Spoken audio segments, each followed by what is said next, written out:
Beyond the Waves is a Hail Hail Media production. It may contain sweary words and adult situations may be discussed. If you're in the company of underage Tims, turn off the show now and listen back later. If you'd like to get in touch with the show, email us at beyondthewaves67@gmail.com.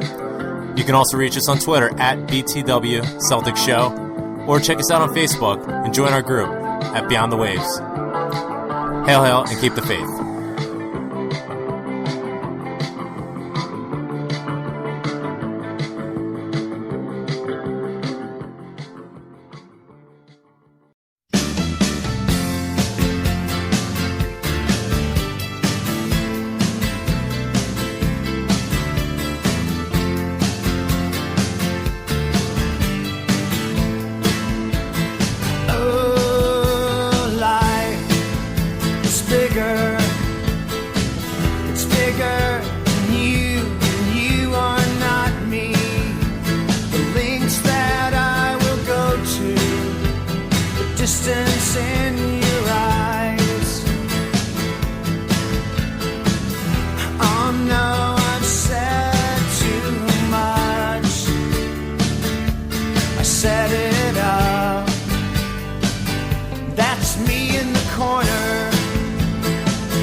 Welcome to the Beyond the Waves Celtic Football Show. My name is Graham Wilson, and for our live listeners, just apologies for the late start today. Windows, as it does, tends to have about 4,000 updates over the weekend sometime, and it's typically just before I come on the air. So in order to make sure that the audio is going to be as good as possible and all that kind of stuff, I need to make sure that I get them updated and all that kind of stuff, but it'll be well worth the while. So sit back, relax, and stop what you're doing, because I'm about to ruin the image and the style that you're used to. Joining me as always from Perth Amboy, New Jersey, it is the Rev. Hail, hail, Rev. Hey. What are we going to talk about this week? There's nothing to talk about, really. Nah, Is there? not really. I mean, it's just about the football, right? Just about the football. We have Yampi getting in touch in a little bit, as well as Dr. J. But first off, before we get to anything, I want to get a couple of housekeeping things in order. A couple of topics and events that are coming up that I really want to lend my support to. First off is the Green Brigade food drive, which is coming up next week. What a bunch of selfish bastards I know. they are. Yeah, well, they're better fans than you and me, but and definitely very self-important. But nonetheless, putting all that to one side, they're doing a fantastic bit of work.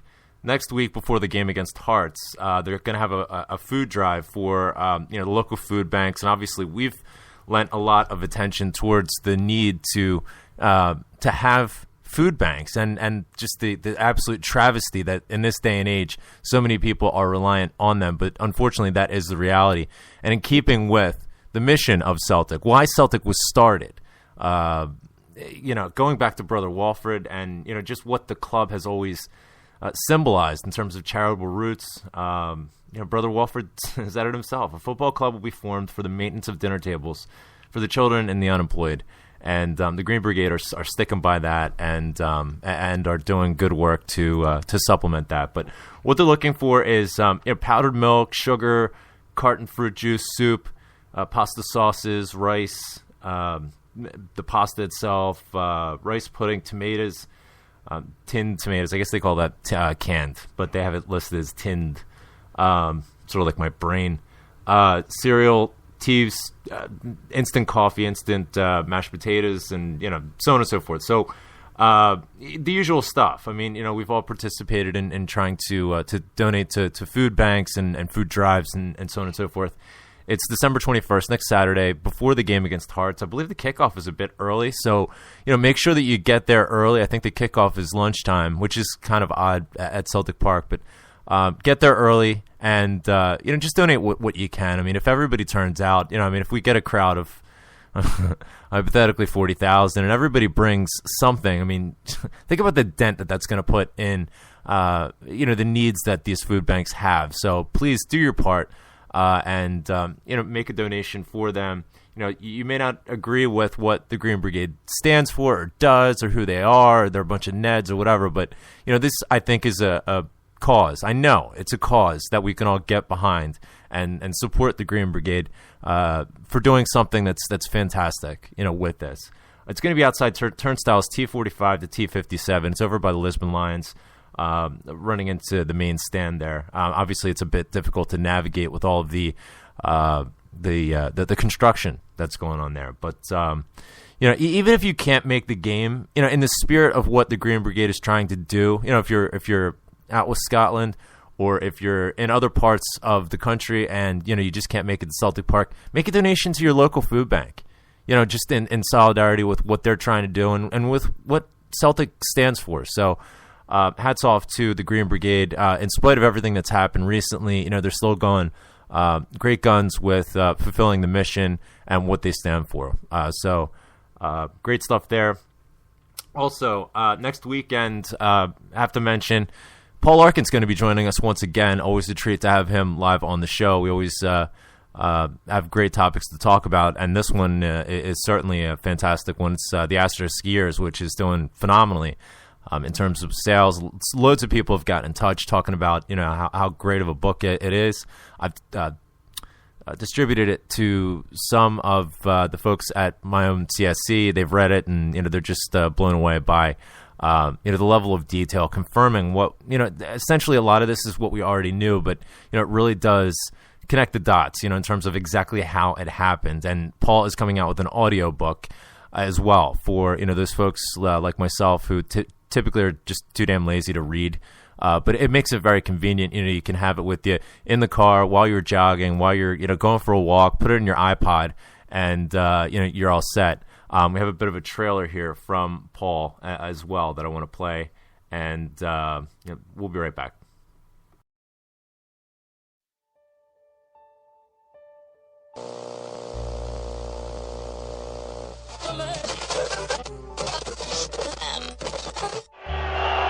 Will go any moment now. The referee just looking at his watch. He's not even watching the play. In 1988, David Murray decided he wanted Rangers. People don't appreciate how powerful Rangers were at that time. And that was a period when Rangers were buying some of the best players in Britain. I think my initial project was £7.2 million. And eventually I put in more than £9 million. A commission led by Lord Nimmo Smith found the Ibrox club should have disclosed payments through an offshore employee benefit trust to the SPL, but that it did not gain an unfair competitive advantage by doing so. They've been sold down the river by the quotes governing bodies unquotes in terms of the SFA and the SPL, who've absolutely failed the game. I think that's beyond any shadow of doubt. And I think they've also been sold down the river by the state of football journalism in Glasgow. What you're about to read is a story of how David Murray put a stranglehold not just on Scottish football, but Scottish society in an attempt to put Rangers to the top of European football and consign Celtic to the annals of history, and how they lost. It finishes. Celtic 6, Rangers 2. Craig White wasn't available to be interviewed today, but his spokesman said the chairman and the current board of Rangers Football Club have nothing to fear from any investigation by any agency. The Asterisk Years audiobook, available from the 22nd of December. For more details and to get added to the information list, go to theasteriskyears.com.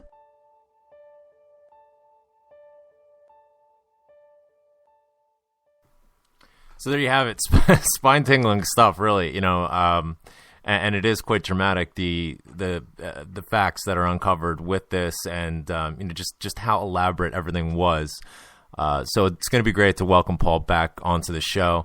And I mean, putting together an audiobook is a huge undertaking. I mean, you think, oh, well, you just sit in front of a microphone and you just read, but it's not quite as easy as that. Having read some of this book and contributed to the audiobook itself, it is a lot of work. So hats off to Paul for undertaking this effort, not just for the lazy of us, such as myself, but also, one thing that we tend to overlook are, the visually impaired, the folks that can't read because, they have no sight. So this gives them a resource here where, they can participate and get involved as well. So fantastic work there from Paul. Like I said, joining us next week. The release of his audiobook, as was mentioned, December 22nd. So just in time for the holidays, get it downloaded onto your iPod and you're sorted. So, with using the John Williams tune, or John Murphy tune, like I want to see that as a movie now. you set him up and I knock him down, huh, Rev? Paul, and the audiobook is sort of the second phase in this Asterisk Years project, and Paul is working on a documentary as well, really? which is really exciting stuff, and hopefully that can come to fruition sometime in the spring. So hopefully we can catch up with Paul and see where we are with that as well. Going into 2014. So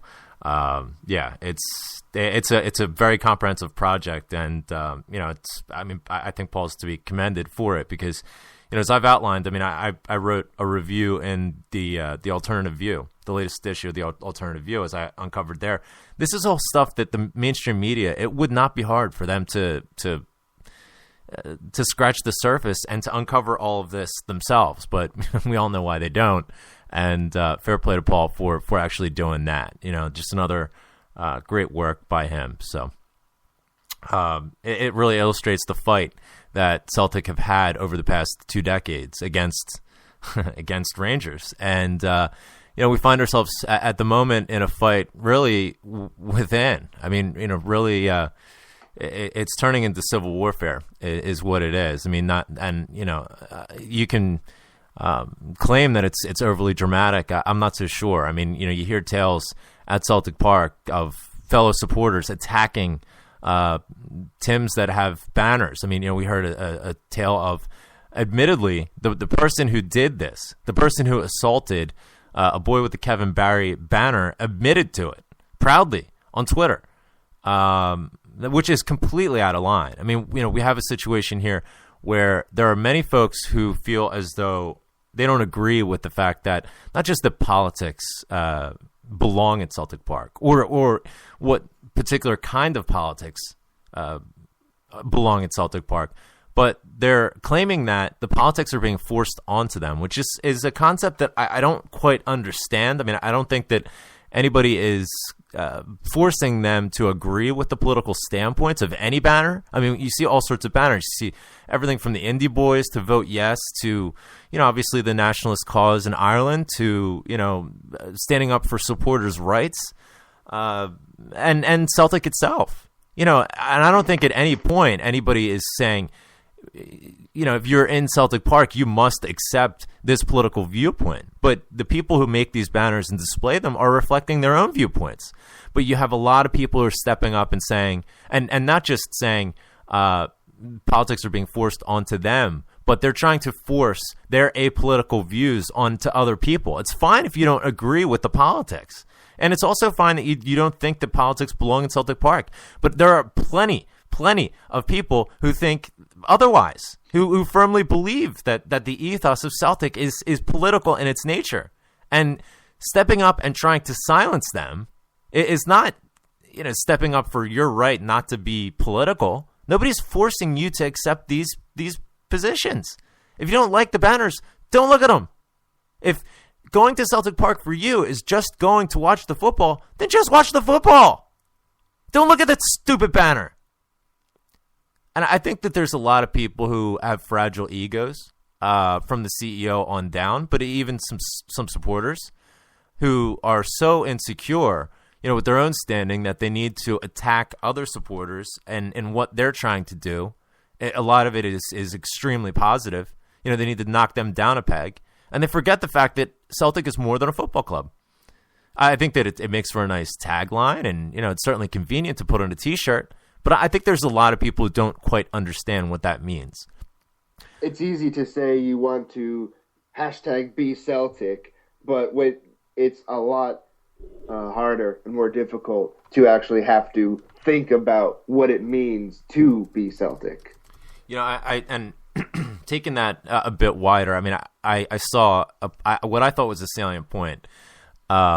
In the spirit of Mandela and ironically, the political awareness that's come out of the passing of Nelson Mandela, a quote that said to the tune of, and I'll paraphrase, it's much easier to fool people than it is to convince people that they're being fooled. And I think that that's exactly what's going on here. There's a propaganda war being fought by the PLC, against the Green Brigade, and now against just young supporters that want to stand up and create some atmosphere in an absolutely awful weather environment. In the middle of December, it's cold, it's pouring down rain, the quality of the football is quite honestly gash at times, and they want to stand up and they want to sing Celtic songs, and they have a gaggle of stewards that want to surround them and silence them and hush them. And it's absolutely shocking. Tales from people all over the stadium yesterday were consistent throughout. I talked to Paul Larkin last night. He said in Jock Stein Lower, if you looked at somebody the wrong way, you had stewards on you, immediately. I mean, is this what Celtic's about? Is this what Be Celtic is? this, I don't want to do the "I told you so," but people are saying, "Oh no, it's the whole first they came for the Green Brigade" type thing, and everyone's like, "No, no, no, it's not going to be like that." Well, now there's no Green Brigade, or at least they were divided up, or people didn't come, or whatever the fact, but that large concentration of people in Section 111 wasn't there, so now the same, it was the stewards or Focus or whoever, they just spread themselves out throughout the stadium, and they were literally being fun police. Yeah. Yeah. And where does it stop? That's the concerning thing. You can say that this is a knee-jerk reaction from the PLC and, to whatever their conception is of wrongdoing by, as they label it, the Green Brigade, which to this point, I have zero proof that any Green Brigade members had smashed seats. So if that's another complex issue in this. What is it that you are going to make the Green Brigade out to be pariahs for? Is it breaking seats? Is it the banners? Is it pyro? Is it what? You make a point that invalidates one of the issues. No Green Brigade member has been confirmed to have broken any seats. Oh, well, the banners. Well, what was so bad about that banner? I was there. I saw it with my own eyes, and my first thought was, that's clever. I like that. It's in my mind, it was completely inoffensive, and it called the board as well as UEFA out for the hypocrites that they are. And the irony in it is they proved the point of the banner almost immediately. Yep. Nice job, assholes. And they, just complete lack of shame. And from UEFA's standpoint, it was pretty inconvenient that Nelson Mandela passed away so shortly afterward, because then they had to further exemplify their hypocrisy. And what did the board do? They bend over and they take it and they use it as a quiver and a rod to beat the Green Brigade with further. And the feeble minds that follow their line of thinking and seek to vilify not just the Green Brigade, but the young kids who stand in 111. And let's be honest, oftentimes it's not just young kids who want to create a bit of atmosphere, who have a particular ideology and want to stand with the Green Brigade.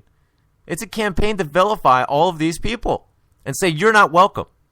I had somebody approach me on Twitter last night and tell me that anybody that wants to bring politics to Celtic Park is not a true fan. I'm sorry.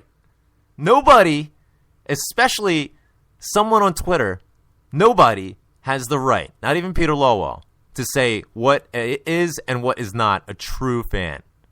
Please. Spare me.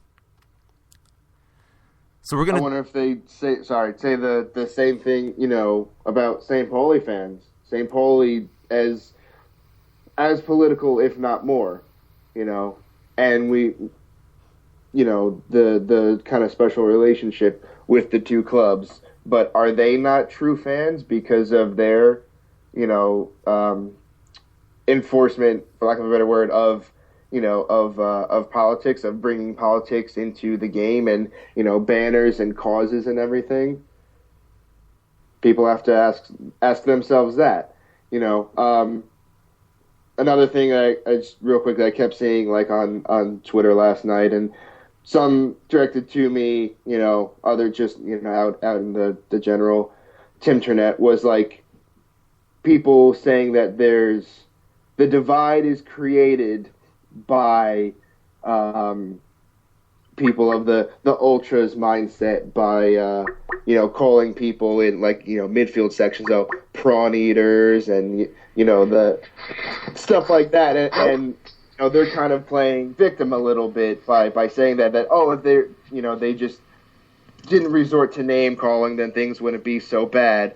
And I get it. If you want to go to the game and just enjoy the game, and that's all you take out of it, that's fine. Or if you want to bring your kids and just have a simpler experience, that's fine. But then to go out and to have an input on how other people do it on what their experience is, I think that's wrong. I think that's too far. If you don't want to get into it, then you shouldn't really have a voice about it. Well, and imposing your beliefs on other people, as if you're victimized because of a banner? Come on. I mean, spare me. Give me a break.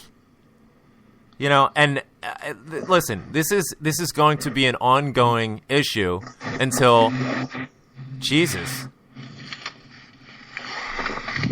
What in the hell is going on in Myrtle Beach? What's going on, G?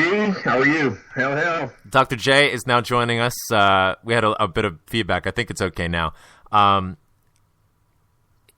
mean, just because you read a banner, that doesn't make you some kind of victim. If you don't agree, that's fine, but don't impose your beliefs on other people. With this mock outrage. I mean, in one breath they say, "Oh, the Green Brigade thinks they're better supporters," and then in another breath they tell people that they're not true fans. There's hypocrisy everywhere.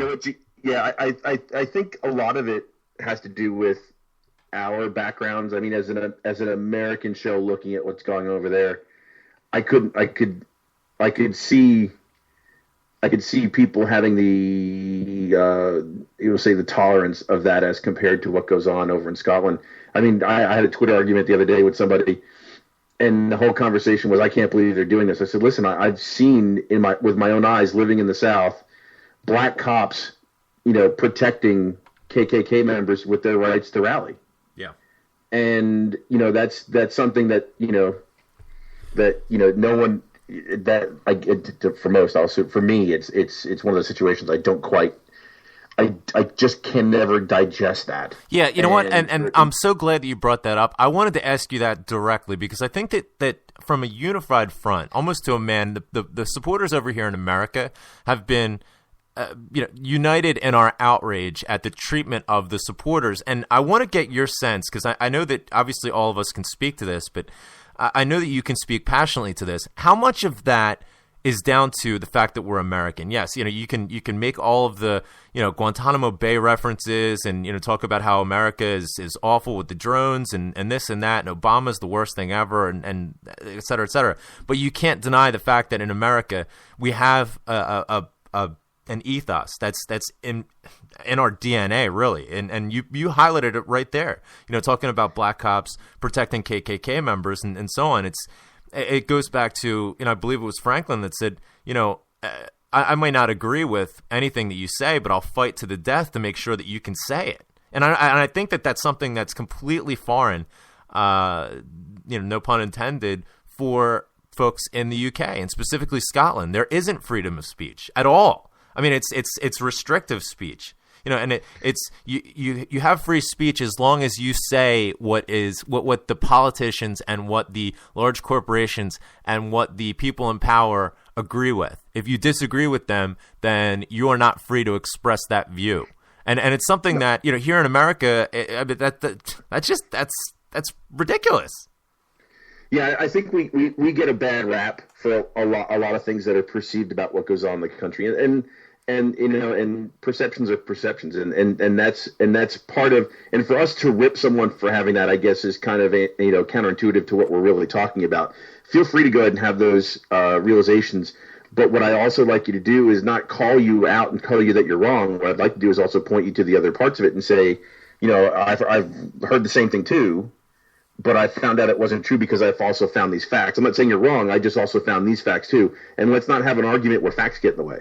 Yeah. And in this situation, I really believe that there's a lot of, we'll call it passion on either side. And a lot of the passion that's anti-fan, it just bothers me. I mean, if that's the case, I mean, as an American fan, not being born within, an earshot of Celtic Park, it's one of those things that you come across and you're like, wow, I really, really long for this. As a Yankee fan, it's one of those things. It's like I always be Yankee fan. It was my first love, but I don't see Celtic I don't see the Yankees being my longest love.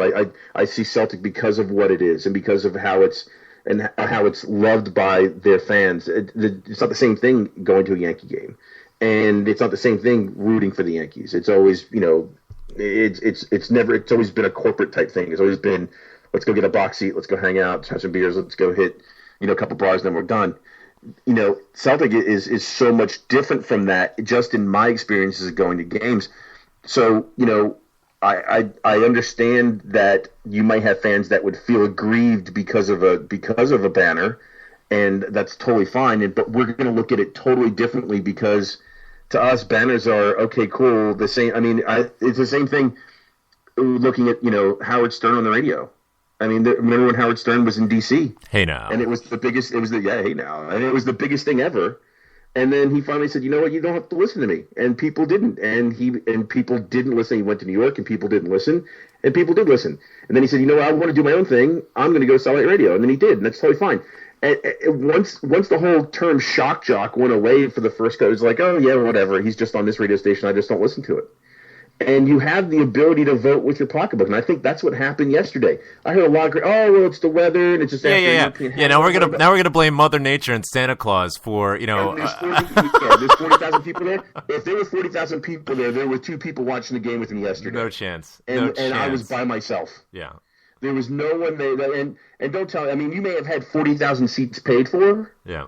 But there weren't 40,000 fans in the seats. They're counting season book sales, which, totally. I mean, they'd be lucky if they had 25,000 there. And the 25,000 that were there, any attempt that they made to create any sort of atmosphere was immediately greeted by stewards surrounding them, fellow fans, assaulting them, and the police videoing them. Let me ask you this. Yeah. You brought up the Yankees, and I'll turn it to Rev as well, because I hate the Yankees, just in case anybody was wondering. But the Rev's a Yankee fan as well, and I want to get your perspective here. I'm from Philadelphia, and Philadelphia fans have a reputation, and much of it is warranted. Some of it is not. We are. I try and draw the analogy when people ask, about Philadelphia fans, from overseas. We're almost like the lead support of America, to a certain extent. We really do have a brusque sort of way, and you hit Santa Claus with snowballs. That was 40 years ago, and it was. Listen. I'm not getting in this debate on this show. I'll talk to you about that off air. But the police in Philadelphia. I mean, as was witnessed and evidenced by many at the friendly against Real Madrid last summer. They take the behavior of the fans in context, and sometimes they don't enforce quite enough. But things like bringing banners into a game. I mean, back in Veterans Stadium, there was Sign Man. They had a banner every week that was critical of ownership, critical of the coaches, critical of all sorts of things, and a lot of times it was very, very clever. Have you ever seen anything to this extent where the freedom of expression of fans at a game was curtailed in this way in America?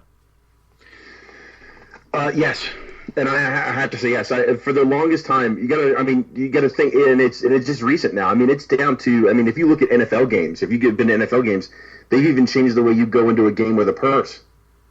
So, I mean, you need to buy their purse or have it in a clear baggie or have it be a certain size. I see that I use the term cleansing. I don't want to use the term ethnic cleansing because I don't want to think about the Balkans, but the term of cleansing, trying to sanitize is maybe a better word. The game of an element that would make Procter and Gamble go, "Oh, I don't know if I like that," or "I don't know if I'm going to get Baby Sue, soccer mom, that's going to hate my product now because it's in the stadium because of that." And that's a good point. Because of that banner. Yeah. And I think that's kind of what happens. I've seen that happen before where no, we don't really want that. But I think a lot of it has to do with it. And let me get to your point because I wanted to switch just a little bit. I really think a lot of the blog that you wrote the other day, you called Lawwell, George W. Lawwell. Yep. I think you missed the boat on that. Okay. I think I was surprised that no one went off on you to term the Nazi 9/11 the whole Japanese thing. I'm surprised and impressed that I did not see. Here's your chance. Craziness about that. Here's your chance. No. I think you missed the boat because I don't think George W. is the right person. Okay. I think Rudy Giuliani Lawwell is the right person. Not bad. No. Yeah, but Peter No. Peter Lawwell didn't have hookers, surrounding Celtic Park to deal with when he came in. There's a big no. I think you missed it, Gene. Here's the reason why. Go ahead. If you're my age and you guys aren't, you guys are older than me. I don't know if you ever made it to Times Square when it was seedy. Yes, I did.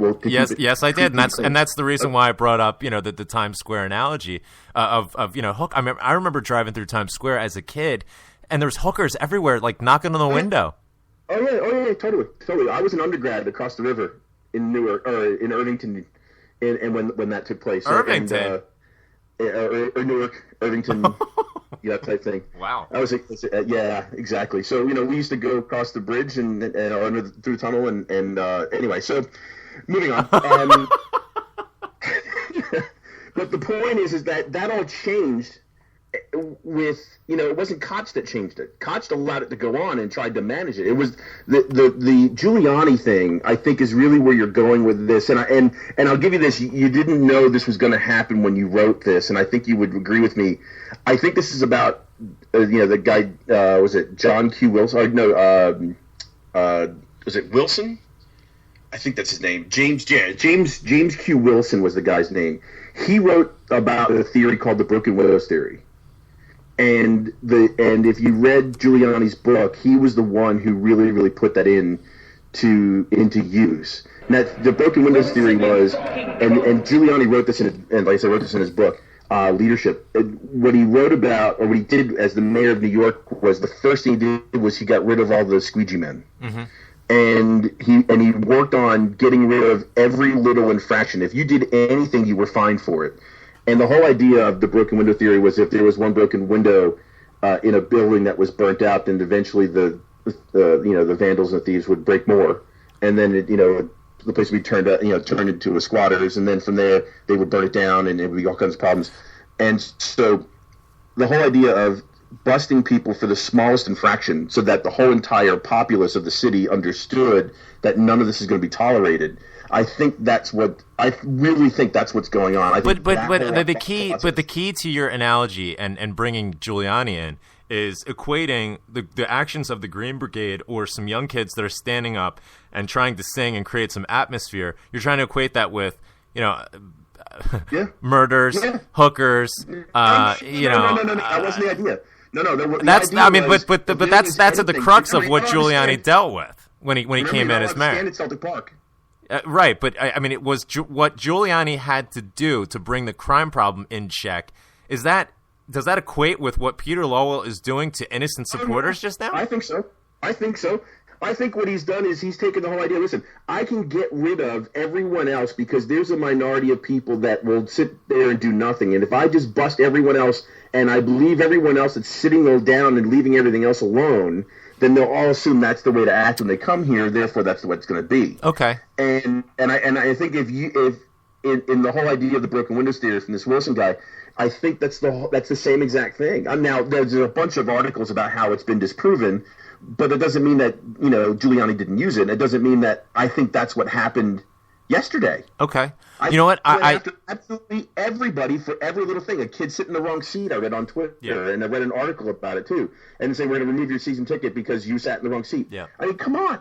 I take your point. I take your point with regard to. I think you bring up an excellent point here with regard to cracking down on just the littlest of things and waiting for the apathy of people who are not involved with that to support what you're doing. I think there's a lot of merit in that. Let me explain the rationale behind my blog, because I don't want it to be misinterpreted, and I understand that it's going to be misinterpreted. That's why I put into the blog the fact that I'm not trying to equate 9/11 with broken seats or any of that. And I know that there's a faction of people out there that don't like me personally and will try and pick out certain things where try and catch me out, if you will.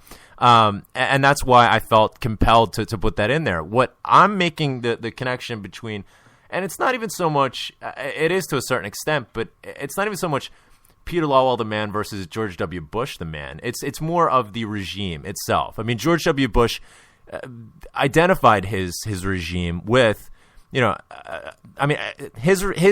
his administration is going to be looked upon in history as one of the most massive overreactions to a crisis, to a complete tragedy that really may have ever happened, in this country's history in terms of, you talk about collateral responses and proportional responses and, attacking Iraq, because 9/11 happened was absolutely completely out of line.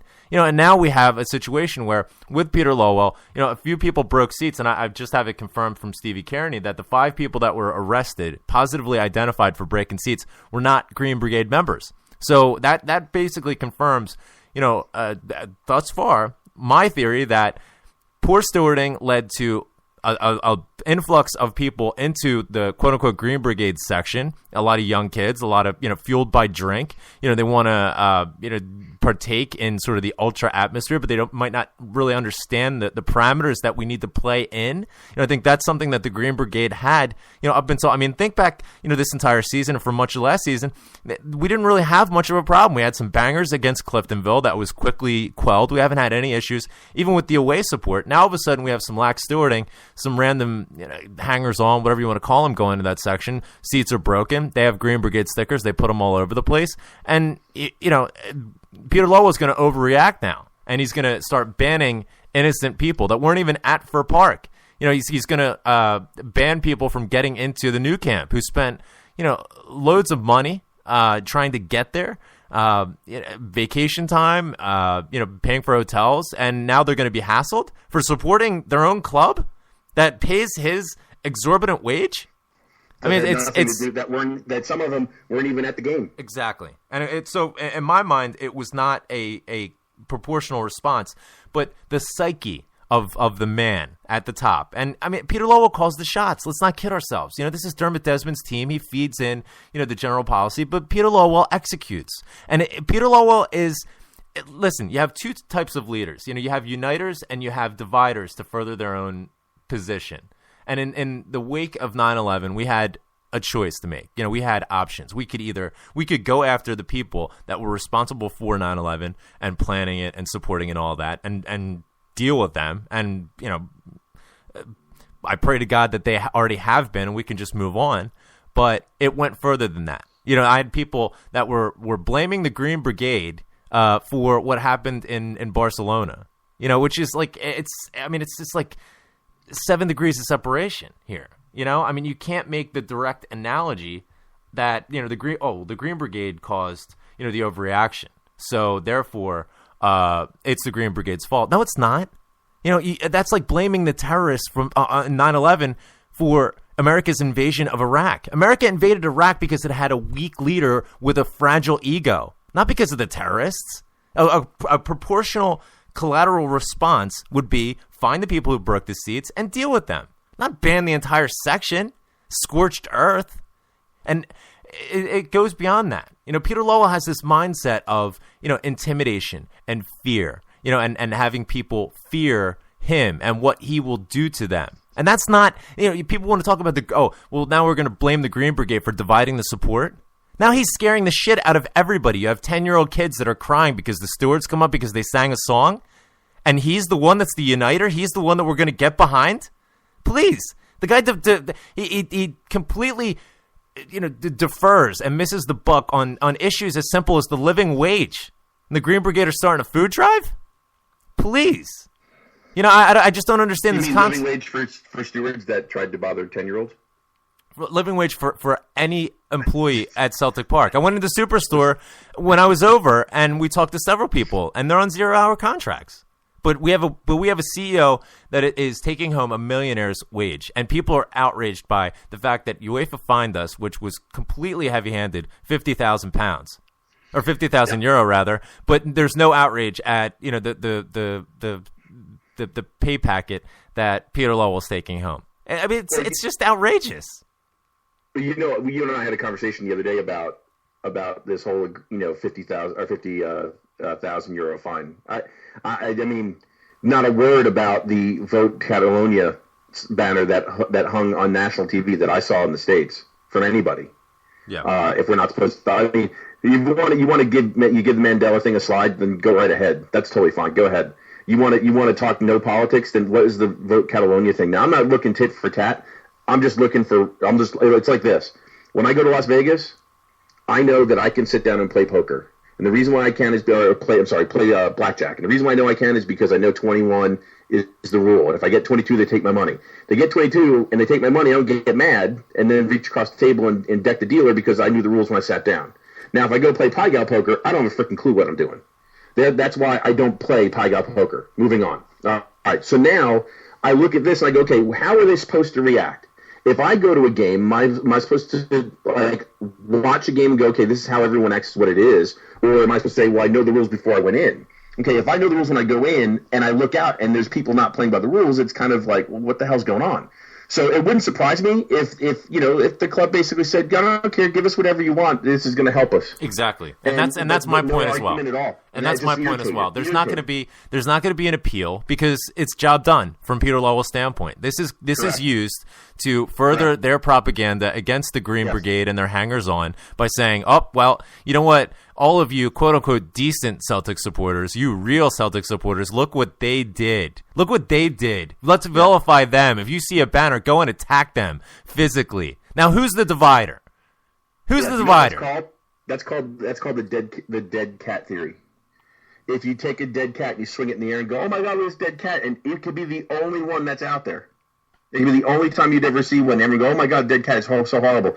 Dead cats are horrible. And as a speaker, that's what we use to go ahead and make points is the dead cat theory. So it doesn't surprise me. Looking at this now, I see so many parallels between what I've seen in my professional life versus what he's doing, because I've been on alumni boards at the university I graduated from. I was on the alumni board, and the chancellor of the university system basically came over and said, "We're firing the alumni during a capital campaign."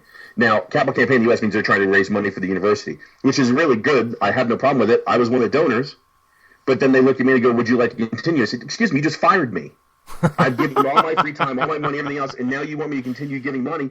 You're out of your freaking mind." It's the arrogance of weak leadership. It is the arrogance of that, and the sad part is the woman who is the granddaughter of the founder of the university system, of this private university, basically sat back and said, "You know what? Whatever the chancellor wants," and that's where your weakness comes from. So it's totally true. Because the woman whose namesake is on the university could have sat back and said, no, we won't have this, considering some of the people that they fired were interns of her father, who was a doctor at the university, who was also and so, it doesn't surprise me when I see this. I see this now, and it's taken forever. The university is so much weaker now than it was 10 years ago when they did this. And the alumni don't come back. And for him to think that it will, I can look at this in a small test tube and look at what's happened at my university and go, no, they won't come back. You're going to have to go ahead and get people to bring other people there that weren't involved in this. Yeah. That's going to take a generation of fans to say, listen, I want to support the team, but I'm not going to go by every strip. And I'm not going to go to every game. I'm not going to go to away games. And I'm not going to be as passionate as I was. And those people have children. Well, and you're ripping the soul out of what it means to support the club. And again, if you don't agree with the fact that, there's a political element, that's fine. Nobody's saying that you have to have a political element. But don't try and go and tell other people that they're wrong for believing that. I'm with you. And you know what? The other part, too, is there's a lot of on the other side, too, that absolutely just fries my, we'll say, gets me going when I hear, well, the club hasn't invested any money back into the team. Well, I mean, if you go look, they spent £11 million. Now, granted, they may not be the people you like, and they may not have been in Yampi's case. They may have been from Boguson. That's fine. But let me ask you. I mean, you have to understand that they're playing a game in which they are handicapped. And are they really though? Are they really? I think so in the long run. But then again, let me ask you a question. Don't you think that, in the last interviews with Paul, he brought up the point that, he thinks that the club's squirreling away money for something coming down the road 3-4 years from now. Oh, please. And waiting for Rangers to come back. You know what? I see some of that, too. Listen, they very well may think that, and they very well may be doing that. It doesn't make it any more or less likely. And that may be just their mindset to try and continue to sell you a bill of goods. The fact of the matter is, yes, they did spend $11 million in the summer. How much money did they bring in from the Champions League and from from the sale of other players. Chris Commons hit it right on the head. He said if you're going to have to replace a player like Gary Hooper, you're going to have to spend more. Listen, but Hooper didn't replace anybody. He was a Balde. No, he wasn't. He wasn't a replacement. He was an Amito Balde that came in like everyone else. He was a nobody from the championship that they brought in.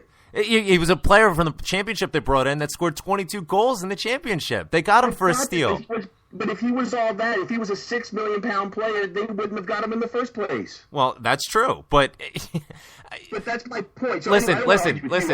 We understand. I'm just trying to make my point. Let me clarify because this is something that I get challenged on all the time, and let me give me a chance to just clarify why I feel the way I do. You can't compare where we are right now with the summer after Mowbray left. You can't do it. We are on a completely different stratosphere right now. We didn't have any Champions League money coming in. We didn't have, the sales of £20 million worth of players coming in after that. It's a matter of what is our trajectory, okay? If it's just to, continue to sort of plod along and try and overachieve in the Champions League, then that's essentially the thought process and the plan that we're executing right now. But if if you want to have a trajectory, if you want to build on successes, you bring in a player for $2 million, you sell him for $5 million.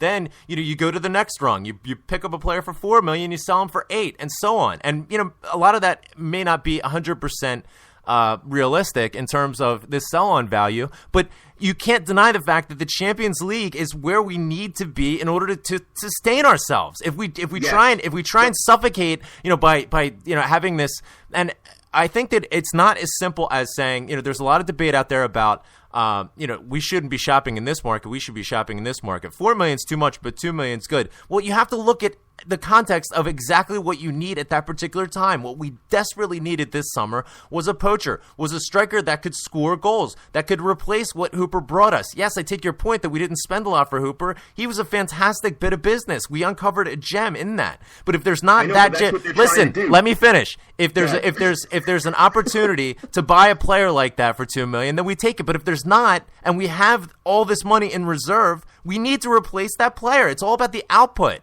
It's all about what the player is going to give us, not what the player costs.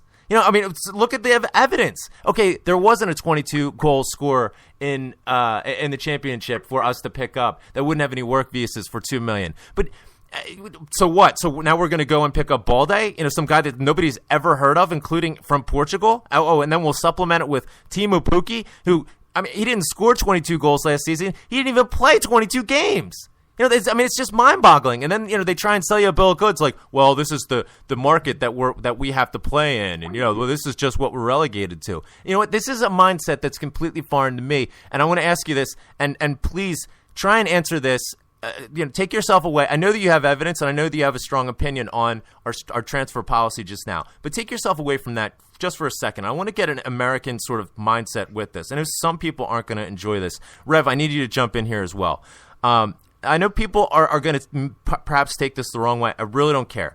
It's not about making a different mindset wrong. It's just that our mindset here is different. It just is. It's evidenced. You've been to Scotland. You've been to Glasgow. You know that the mentality is completely different. In America, it's not about like, oh, well, this is just what we have and this is just what we're left with and we just have to take it. In America, it's like, just get it done. I don't care. How much does it take? $5 million? Bam, get it done. If we, you know what? We need to do a 4 a.m. conference call in the morning. Fine, be on it, or otherwise you're fired. We're gonna get this done. That's it. You don't have that same mentality, I don't think, in Scotland. Where people just sort of accept whatever it is, and it's like, well, we can't do that because, well, why not? Oh, because it's just not done that way. In America, it's just get it done. Here's what we need to do. Figure out a way to do it. That's it. If it costs, we brought in Pukki for what, $2 million. So if it would have cost us $3 million extra to get Finn Bogason, or $4 million even, are we going to go bust? That's still the same stale, just boring argument. An additional £4 million outlay is going to make us wind up like Rangers. It's absolutely nonsense. If you add Champions League revenue with the player sales, it totals close to £50 million. An additional £4 million outlay is going to cause us to go broke when we have a £1 million salaried CEO that does absolutely fuck all. Please, I'm not that stupid. I think I got to look at the math. First off, if he was 5 or 6, assuming he was going to be sold, which, from what I've read a couple different places, that was never going to happen anyway. But let's say we went and got anybody for $6 million. Okay, fine. So he's going to make double, just off the very beginning, double of Samaras. Okay, so really that makes him a $2 million a year guy. No. So a 5-year or 4-year deal is going to get $8 million plus that's $12 million. That's $12 million pounds. He's not going to make double what Samaras would. He's just not. It's not. He was on 10. He was on $10,000 a week at Haringveen. We could double it, or we can even pay him. We could pay him on par with Joe Ledley. And look at how many goals he's scoring in Eredivisie. You think he wouldn't be scoring the same in the SPL and the Champions League? It would be worth it. Average six. I don't disagree with you, but I'm saying so a £6 million player right now. The going rate is double what Ledley's getting. Listen, let me give you a scenario here. Okay. Peter Lowell goes to, John Park, Neil Lennon, whatever. They get together. They have a strategy. Okay, we're not going to spend over this amount for a player. You can get 2 players that are under that cap, but we can't exceed that for 1 player. So what do we wind up with? We get Balde, who I think there's a player in there, and I think that he will be a useful player going forward. Pookie, listen, fantastic stuff yesterday. Fantastic stuff yesterday. He scored a goal, and long may it last, and hopefully it continues, and hopefully he does turn into a goal-scoring machine. But so far, the evidence has been underwhelming, and it cost us big time in the Champions League. So instead of using the money, that would have gone towards Bo Richter, towards Finn Bogason, we get 2 players that are £2 million or under. Does that make any sense? We could have pooled the Bo Richter and Pookie money together and gone after Finn Bogason. It does make sense. How? Because statistically, you got a better chance of one of them panning out versus one of them not. That's besides the point. What do we need? No. Listen. What we need, and the game is wrong, and that's what I'm saying. What do we need? What do we need? We didn't need an injury-prone winger. We didn't need an injury-prone winger. We already have one. Okay. So what's Bo Richter brought in for? Why? Let's understand something. Listen. My wife, who you've met, who's the most wonderful thing in the world to me. She is from Iowa. She is a farmer's daughter. This whole Celtic thing is no different from farming. There's good weather years, there's bad weather years. If we had gotten 3 or 4 guys that had panned out to be really, really good, not one called Van Dyke, then it would be a totally different gig, just out of the same game they're playing. We have an abundance of strikers already that don't score goals, though. Why do we need more of them? If we push the boat out, we got Finn Bogason, let's say, he didn't pan out or he got injured or whatever, we're in the same position anyway as if, we had Pookie and Bo Richter. We already have wingers that don't score. We already have strikers that are creators and not scorers. We already had that. All we did was fulfill redundancy to fulfill Peter Lowell's wage cap and transfer cap. Let me finish. You also have the advantage of hindsight. Now, hindsight? Did you listen to me in August? I did. I was shouting from the rooftops. Why the hell are we getting Bo Richter and Pookie? I understand that. I had foresight, God damn it. Okay, so your point is more solid due to hindsight. Anyway, listen. I'm at my son's ODP training. All right. ODP trats. Good stuff. Check it out. I want to do one more thing. Yes. I have made my way out of having to go to Las Vegas for a week and a half. So I can make sure I get up to this event in Philadelphia. Yes. I will be there. Now, I'm not announcing that to somebody else. But what I want to do is this. What I want to do is I want to start a game on Beyond the Waves. Okay. Now, as you know, I fly a ridiculous amount of miles. What I want to do is I want to offer a prize. Oh. Seriously. What I'm going to do is I'm going to offer any American Tim who wants to come. If you're in the U.S., lower 48, and Canada, if you want to come to this event, and I know you'll talk about it later, you want to come to the event, it was January, 18th, 17th? Yes, that weekend. That weekend. If you want to come, what all you got to do is just go ahead, hit me up on Twitter. I will send you a Bod Deep sticker. Ooh. At the end of over the course of the month, at the beginning of the month, at the beginning of January, we'll pick one that if you got to post it, stick it somewhere and post it, and we'll pick the best one. And what I'll do is I'll send you a free ticket to fly to Philadelphia. Fantastic! That is very generous. Holy shit! I'm moved. It's mine. Wow. Yeah, I want to do that because I've had some cool ones. like somebody was at the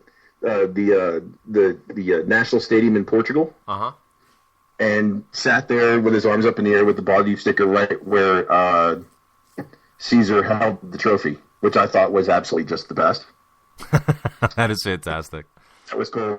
I've actually put one. I actually saw one. I didn't say I want to put one there, but I saw one on the. I didn't put it there on the walls of Ibrox, which I thought was pretty cool too. I also see a couple of other ones. There's a couple that I had actually one guy tweet me and go, I woke up tonight after a party at my house and this was in my basement. How the hell did you get it here? And the guy's in like Scotland somewhere, and I don't know anybody who had one. That is fantastic. I think that was Tam Selleck CSC. I think I caught up with him on the train after the Milan game. Shout out to him. Sweet. Yeah, I don't think I mentioned that in the air, but I met up with him and his pal Callum. It's always cool to catch up with people that you talk to on Twitter and all that. But that's fantastic. I mean, to all the listeners. And send me. I'll send you a sticker in the mail, and then you got it like a week or so to put it somewhere. Hey, because what I'm trying to do is I'm trying to force Yampy to stick up somewhere. Yeah. Hey, get into the spirit of Ball Deep, and get the sticker and put it up someplace creative, and we'll make this happen. That's fantastic. There you go. Hey, great debate today. In the spirit of Howard Stern, as you referenced earlier, peace and love. It's a heated, passionate debate. We all have issues, but it's all in the spirit of peace and love. Oh yeah. And by the way, the game yesterday, just to go talk about that for 1 second. You were told. By the way, your foresight. When Samurais came on yesterday, the game totally slowed down. Yes, but I'm just saying. Yes.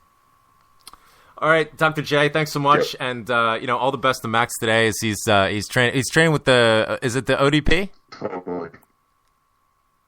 He's with he's with the ODP right now. He's the Olympic Development Program. This is part of the U.S. men's national team. All the best. He's with ODP this week. All the best. Future number one at Celtic. I think hopefully he'll be the. I hope so, man. The 2022 Champions League team. There you go. Great stuff, pal. All right, boys. Hail. Have a great day. Later. All right. Go Eagles. Later. That's Eagle fan for a day, Dr. J. You can follow him on Twitter at MBBallDeep, the best name for a Celtic supporters club on the planet, in my opinion.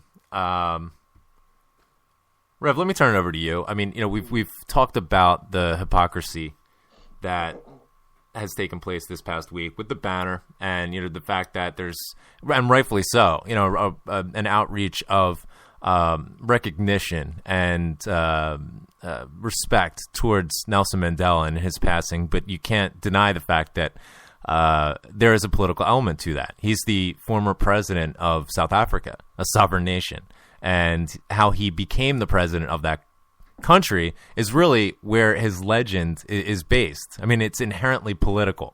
I have yet to find a coherent explanation as to how on earth Nelson Mandela is not political, but okay. We saw banners that were hung by Barcelona supporters, and rightfully so, and it's a message that is near and dear to my heart, talking about the Catalan independence. Dr. J brought that up. There's a huge amount of hypocrisy that's going on here. Mm-hmm. How much, in your mind, does this come down to anti-Irish racism? And I also temper that with, I got called out for whataboutery. I don't think it's necessarily whataboutery.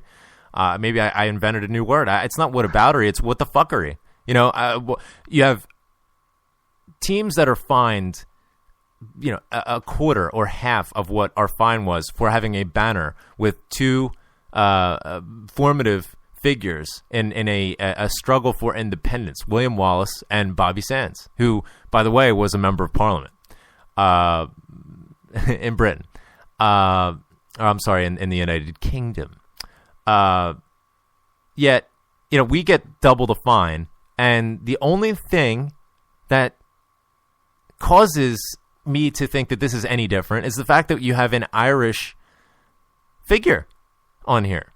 If you had Mandela and William Wallace, I seriously doubt there would be an issue. How much of this comes down to anti-Irish racism? And the shocking thing is, much of it comes from within our own board. There you go. That's what I was going to say. I wouldn't think that it's a conscious effort at anti-Irish racism, but I believe that maybe a subliminal, subconscious.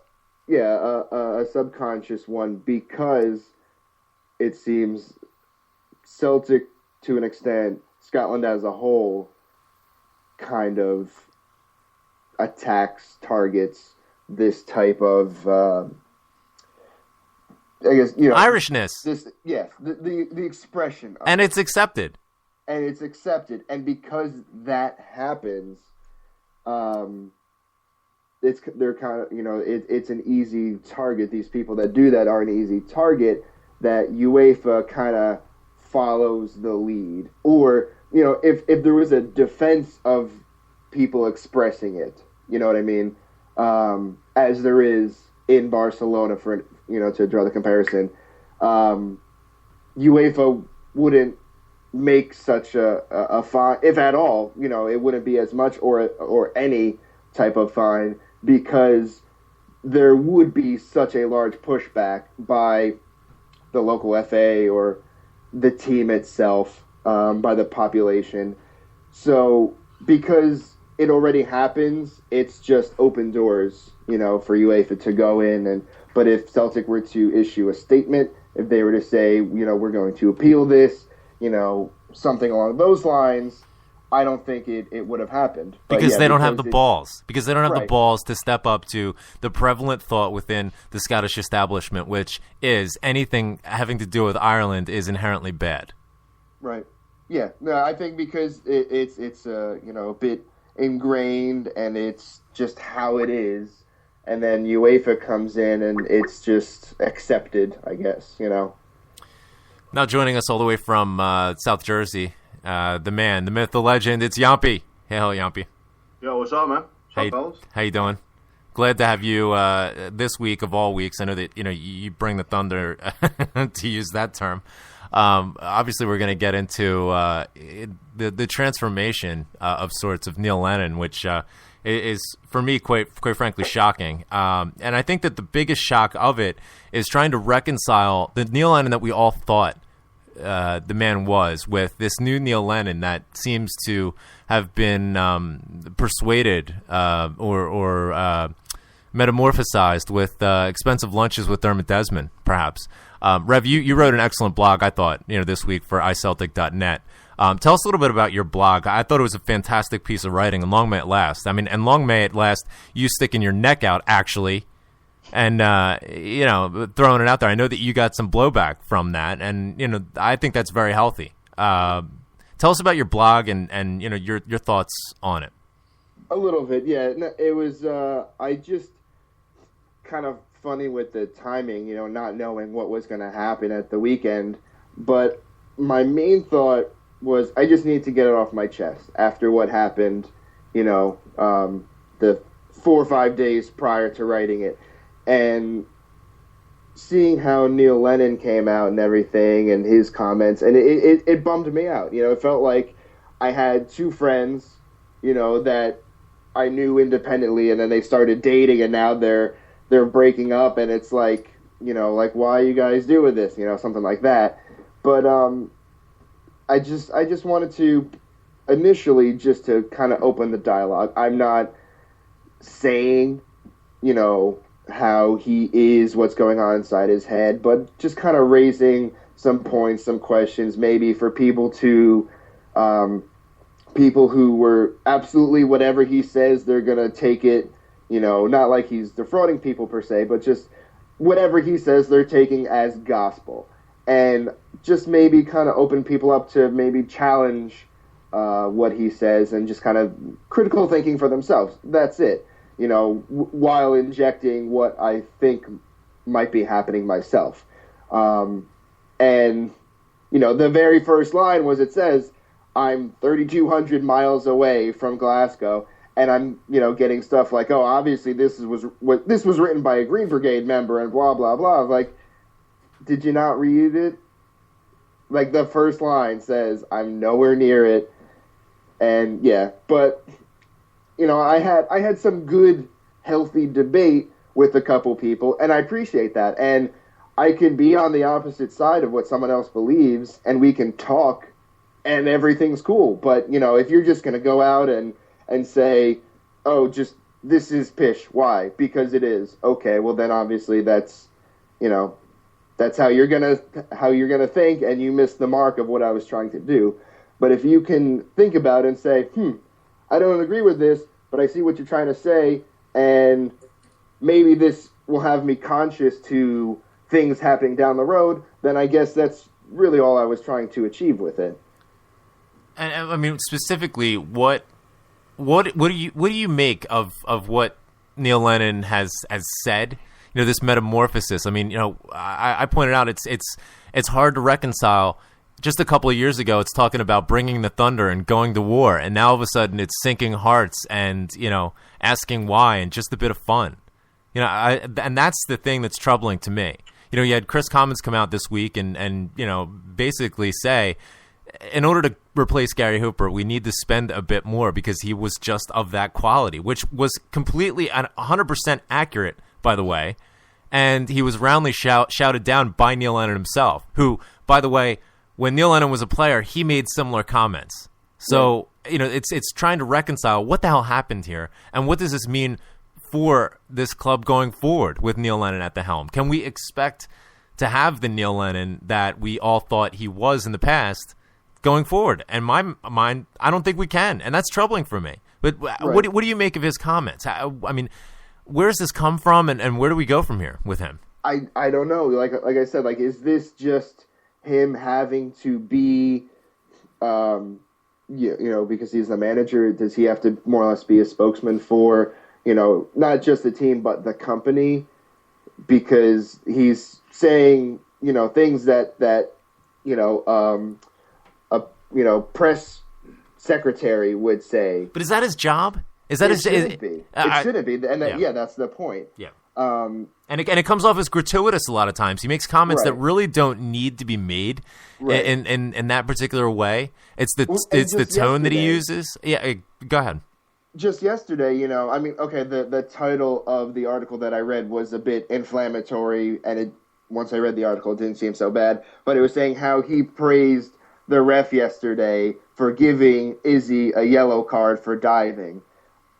Did he have to come out and say anything at all about it? No. He didn't quite praise the referee for the yellow card, but he said the ref had a good game.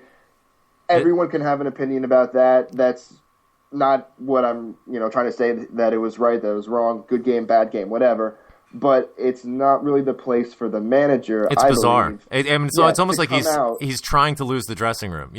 Criticizing the players when it was him that put out that suicidal formation against Barcelona with Bo Richter and Samaras on the pitch at the same exact time when Samaras never showed up for any of the Champions League games, yet he persists with them for some reason. Bo Richter, he just looks like he's scared to death every time he goes out, which is quite. It really does paint the picture as to why he's always injured. You can't play scared, otherwise you are going to be perennially injured. So he has a go at the players. He doesn't allow them to speak up and voice their mind on what exactly it was that was missing, and he toes the line for the board. I mean, it's like he is deliberately trying to lose the dressing room. It's mind-boggling. The stuff with Izzy, how and there was contact. But by the way, with the Izzy, yellow card or whatever. Well, I was going to say, with everything that was going on, I honestly didn't pay attention to the game for most of the game, so I don't remember that specifically happening. Hang up. You're gone. Yampy, get in here. Let me. Wait. Oh, Jesus. Okay, so however it happened, if let's go on the assumption, just you're Neil Lennon, you're saying it was a dive, whatever. Now, you bring him into the dressing room after the game, whatever, and you say, that's not what we do here. Don't do that again. And that's it. You don't have to come out to the media and say, oh, yeah, no, that was right. That was right. Agreed. The right call to make. You Agreed. you keep it in-house with the player and then looking at it from the bigger picture, how the media in this country attacks the team, attacks him, every little word. And it's just they don't need extra fuel. Exactly. So that was too much, too far. I agree completely, and I thought it was an excellent blog, and looking forward to more of that. Yampi, what do you make of this? I mean, Neil Lennon, it's like I don't even recognize him anymore. He's not. I don't have the same belief that he is who I thought he was, and I doubt I ever will again. What do you make of this? He definitely has the feel right now, like you guys were saying about like the proverbial you dated a girl for a long time, then one day she just like shows up with another dude and she slams everything that you've been about, and it's like, kind of what the fuck feel to it. I don't, I have a Neil Lennon top, a new top that I bought, and I wanted to wear it yesterday, and I was thinking to myself, man, I don't know if I could wear this, man, because people are going to be like, what the fuck, dude? Why are you wearing that?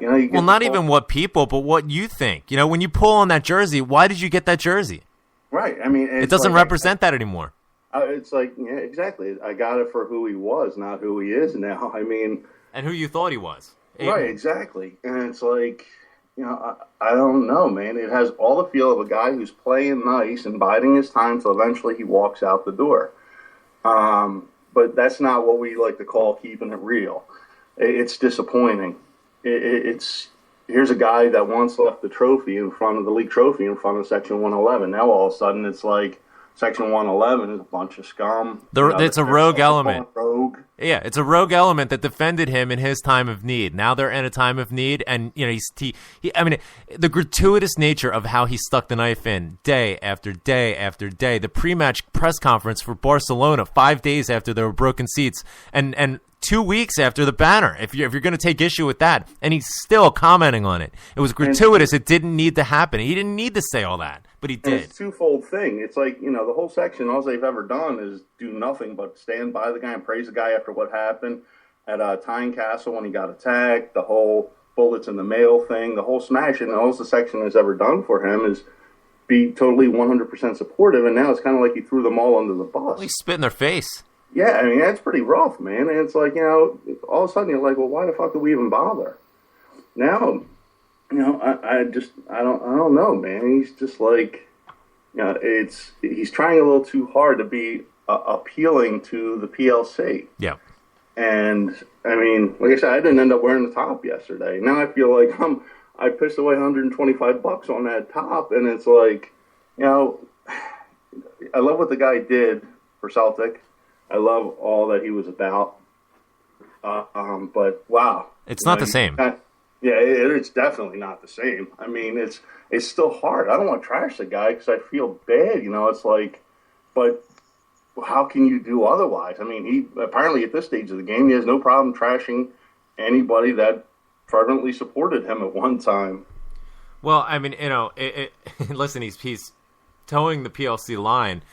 Not just in message, but also in his actions and in his behavior. I mean, this has been the tale of hypocrisy from start to finish, from UEFA to the board and out to him. I mean, there were plenty of times when, he squared up with the Rangers manager on the touchline, which is probably, not the best reaction. And everybody, and especially the Green Brigade, backed him for doing that. Go ahead. When discretion would have said, say nothing, he's going out of his way to say anything he could about, the element being bad. Exactly. And it's like, not for nothing, he's throwing people under the bus, and there was no arrest. He didn't even know who the hell it was. So when there finally was arrest, none of them happened to belong to that group that you happen to throw under the bus. But you know what? It's neither here nor there anymore because the damage is already done. People have been banned. People have been harassed when they went to Barcelona. I mean, people going to Barcelona who weren't even at Fir Park got hassled and got segregated from the rest of the Celtic support just because they had a ticket in 111. And then people want to say, "Oh, that's Barcelona." How would Barcelona know people's names and separate them?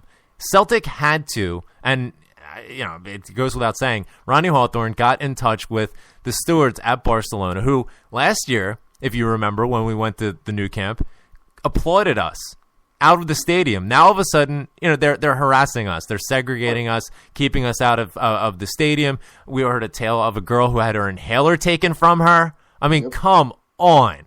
I mean, I don't think the club even had to be in contact with their stewards. I'm certain, and anybody that's traveled, fan-wise, what the club could probably, confirm is that the club sends people, I know Focus definitely sends people, but I'm sure the club also sends representatives to kind of like monitor everything. And there were probably Celtic people, at New Camp, kind of like keeping stewards in the loop and everything. There were. I'm not sure. I'm certain it was more than just a phone call. I mean, but you see what's so fucked up about it is they're going through all this effort to demonize people that did nothing but support them. Exactly. I mean, am I on fucking Mars here? I mean, it's like, again, why are we doing this? This, a hibernification of the club. I mean, we really need to power wash away all of the identity to just be left with the four-leaf clover like Hibbs has the harp. That'll mean nothing. Is this what it's come to? And you also have now, throughout social media, people coming out and lecturing myself and anybody who will listen on what makes a quote-unquote true fan. And we've heard Peter Lawwell discuss this in the past, in my opinion, and I want to get your thoughts on this as well. The beginning of the end for the Green Brigade was the Fuck UEFA banner at Udinese. And the reason for my thinking on this is Peter Lawwell's an ambitious man. He's not stopping at Celtic. This isn't his lifelong dream. He wants to proceed up the ranks as high as he possibly can go. This seat on the SFA board is just a stepping stone. He has his eyes on, a place with UEFA at some point. But when he has his own supporters putting a banner out that says Fuck UEFA, that certainly hinders his aspirations. Exactly. UEFA looks at him and says, "Oh, you can't even get your house in order." They're saying "F us." And Peter Lawwell, instead of trying to, in good faith, work with our own supporters and benefit the message and the standing of our own club, comes out and says they're not true fans, vilifies people, and sets us on a course that inevitably was going to wind up with the Green Brigade getting tossed out. It was just a matter of how. And in my opinion, it was assisted by UEFA through this £50,000 fine, the €50,000 fine, and by the club and by Neil Lennon, in my opinion, also participating in this definition of what a true fan is. Neil Lennon consistently coming out and saying, we have the best supporters in the club, but there's this rogue element who, are disgraceful and X, Y, and Z, and I'm not condoning broken seats. People that broke seats should be prosecuted to the fullest extent. But when you attach individually identified, exactly, and when you attach generalities like it's a huge section of support the Green Brigade and a huge section of Celtic Park, and a complete section 111, an entire section was banned and relocated, and you vilify that many people, and you have that many people who appreciate and enjoy what the Green Brigade brought, then obviously you're going to fracture the support. How much of this response from quote-unquote supporters on Twitter and otherwise calling out other people for being true fans is the doing of the club itself? Right. I mean, it's like... do you see that correlation? How much of that... Because I don't remember ever seeing this, where supporters are attacking fellow supporters at Celtic Park, or they're attacking fellow supporters on Twitter and defining what makes it a true fan or not. How much of that comes from the club? I think that's an interesting observation. I mean, it's like you look now on social media like Twitter, and you're getting this element now that's coming out. And that was I would jokingly call them like the cause heads. Every week they have a different cause. But now it's kind of like it's not paranoia. You sit there and say, like, I got lectured by several different people over the past week on Twitter about it's a Scottish club. It's not an Irish club. So now we're getting this whole pro-Scottish, not Irish thing going on, where it's like, they're telling me, oh, I'm a vote no, Tim. What do you think about that? I'm Scottish first. Da da da da da. And it's really, I mean, I looked at that game yesterday, and I was just like, we couldn't stop talking about it. We were up at, with the Second Street Plowboys in Philly, watching over Plowing the Stars, and we were all just like, dear Lord, are you just going to blame that on the weather? I mean, they fractured the support so, it's just like it's total damage right now, man. And the number of people that came out and said, they witnessed or experienced heavy-handed stewarding for no reason, and the amount of people that said, I'm going to rethink my season books, I'm not going back until Lawwell's out. I mean, and then that brings in the true fan brigade, the judgment brigade, which I think was fueled by the rhetoric that's been thrown out there by the board. They go and attack them for making what it was 100% certainly one of the hardest decisions that they have to make. Have we really turned this into like literally a Scottish versus Irish issue? This is crazy. I mean, it's a Scottish club, no doubt. I mean, there's no argument there. This is like, but I mean, the roots of the club were from a guy who came from what, County Mayo? Yeah. Brother Walfred. Why can't both of them live copacetically, man? Instead, we're going to have all this childish back and forth stuff about what truly makes a Tim. Well, and there's all sorts of finger pointing, as is the want, towards the Green Brigade for dividing the support. Who was responsible for the rhetoric, the divisive rhetoric that has permeated a certain element in the support now? It wasn't the Green Brigade telling people that they were wrong for not standing up for whatever politics they had. They put up banners, and you can agree with it or you can not agree with it. The club came out and said, no, that's wrong. That they were the ones that started this divisive element. So if you want to talk about the divide that's opened up in the support, point the finger at the board. Absolutely. I mean, there's something really messed up with, like, you're kidding me that you're grabbing the banners of fellow supporters? I mean, like, if you did, let's kind of try to make a correlation here, because what we know, like with the Eagles and everything, we talk about this, and they used to have banners at the games all the time. Yeah, Simon. If you came over and grabbed another Eagles fan's banner, you're an Eagle fan, you got knocked the fuck out. Yeah. I mean, seriously, you don't touch other people's stuff. You don't have to agree with it. You're going to be on social media. Look, man, I grabbed someone else's banner. He's a fellow fan, and I tore it the fuck up. I mean, I would sit there, we'd all be like, who's this asshole? Don't ever show up at a game again because you're going to get fucked up. Exactly. And I need to throw something out here. I was kind of holding on to this. Go ahead. And it's relevant now. As, I'm sure you guys do, you get the, when are you coming over? When are you coming over? And, again, this morning, just innocuous question. And I'm in a shitty situation because, it's been I'm just dying to go over, watch a proper game at Celtic and just take in everything.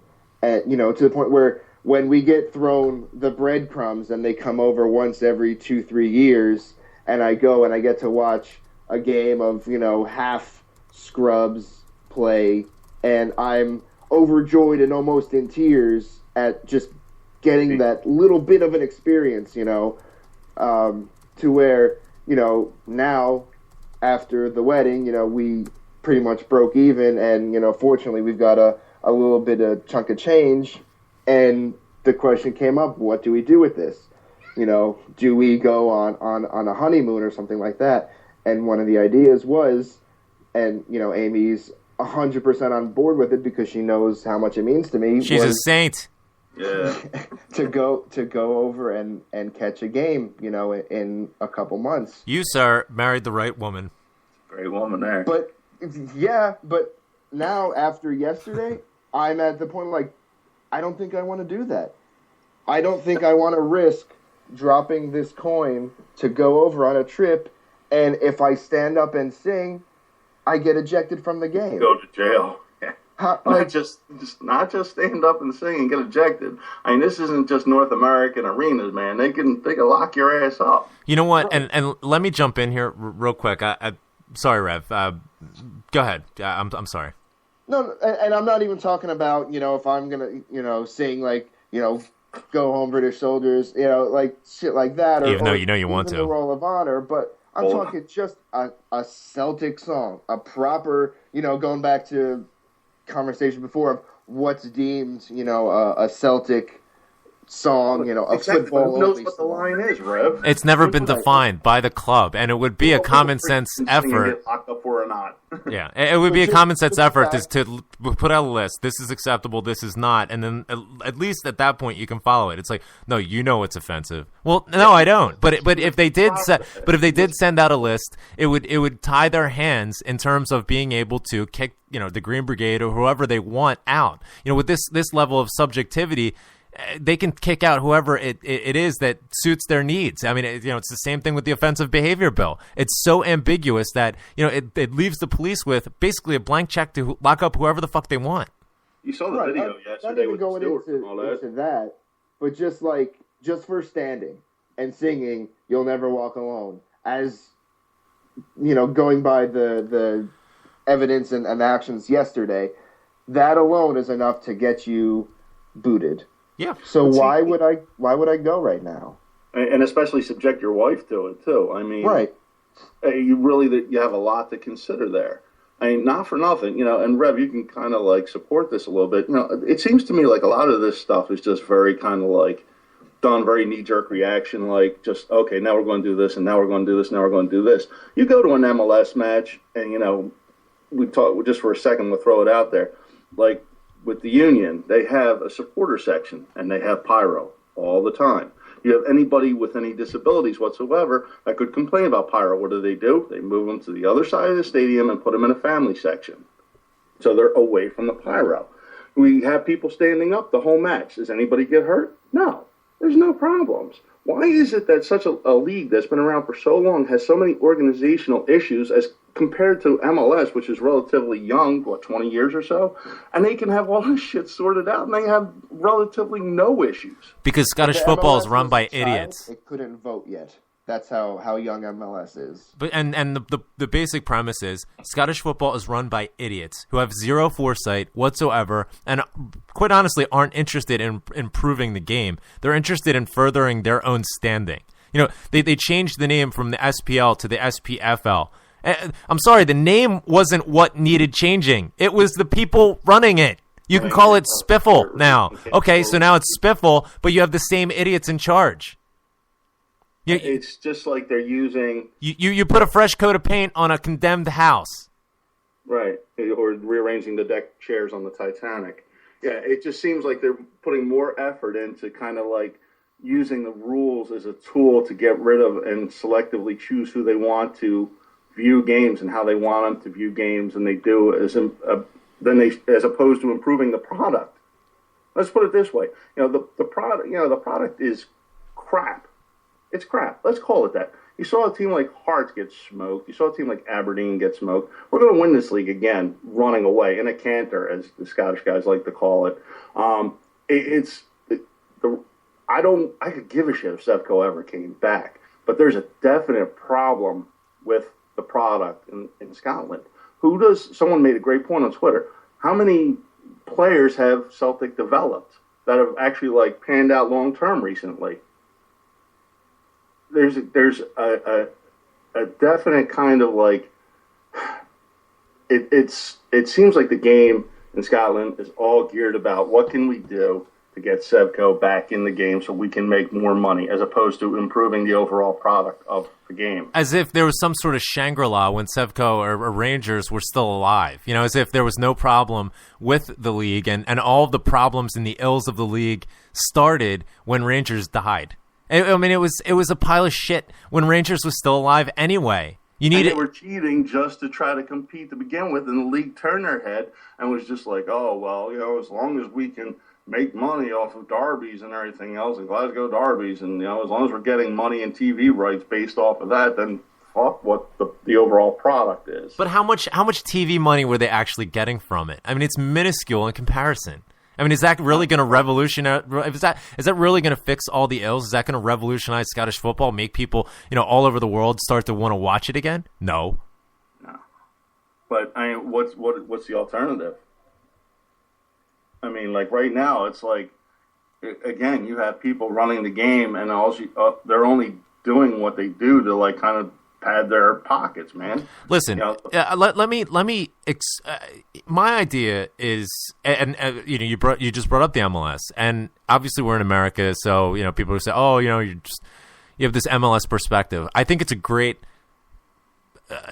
example from a neutral's perspective. You think about the MLS 5, not even that long ago, 5 or 6 years ago.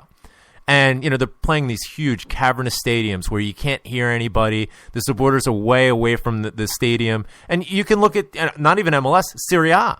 The same thing. They have these huge stadiums that they built in 1990 for, the Italian World Cup. Then they built these running tracks around it. There's absolutely no atmosphere. What I want to watch on television is a game where I think to myself, man, I'd love to be there. That looks awesome. And that's what the Green Brigade gave us for a short time. People over here were mimicking, the MLS supporter sections, like you highlighted. Every single team was mimicking a Celtic song. The Junior Capo thing. Just can't get enough. Every single team over here was mimicking it. People were watching Celtic because of the Green Brigade. Now, so you want to take that away? Is that going to solve things? Is that going to grow the game? People want to watch. There's not going to be any mimicking the post-GB product, that's for sure, man. People want to watch a product that they themselves would think that they want to participate in. It transcends Celtic. When you think about what could grow the game in Scotland, first off, take care of the Scottish people, the Scottish consumer that go out every week and want to watch this. I mean, I don't understand. I mean, they're not that far away from Germany. I just took a flight from Frankfurt to Edinburgh. It's not that far away, and that's the template. Introduce safe standing. Reduce the cost of the product. Allow people to express themselves. But reducing the cost of the product is not going to put money in the pockets of the people running the game there. Well, the shame of it is it potentially could, and it is in Germany. But they don't have the foresight to understand that if they reduce the cost of the product and they brought more people into it, the volume of people paying a lower amount would actually in turn make them more money. But they don't have that business sense. It's all run by accountants like Peter Lowell, who thinks to himself, well, geez, if I reduce the cost of tickets, that's going to have an adverse effect on the ledger here, and the balance sheet's going to reflect this, and I don't know if I'm going to get that outlay on the front end. Then this gets back to my earlier point about the American mindset versus the mindset over there, which is there just isn't that entrepreneurial spirit. Where you give me $1 million today, I will get you 10 million next year. It's like, well, yeah, but if I give you $1 million and it doesn't pan out, I'm out $1 million.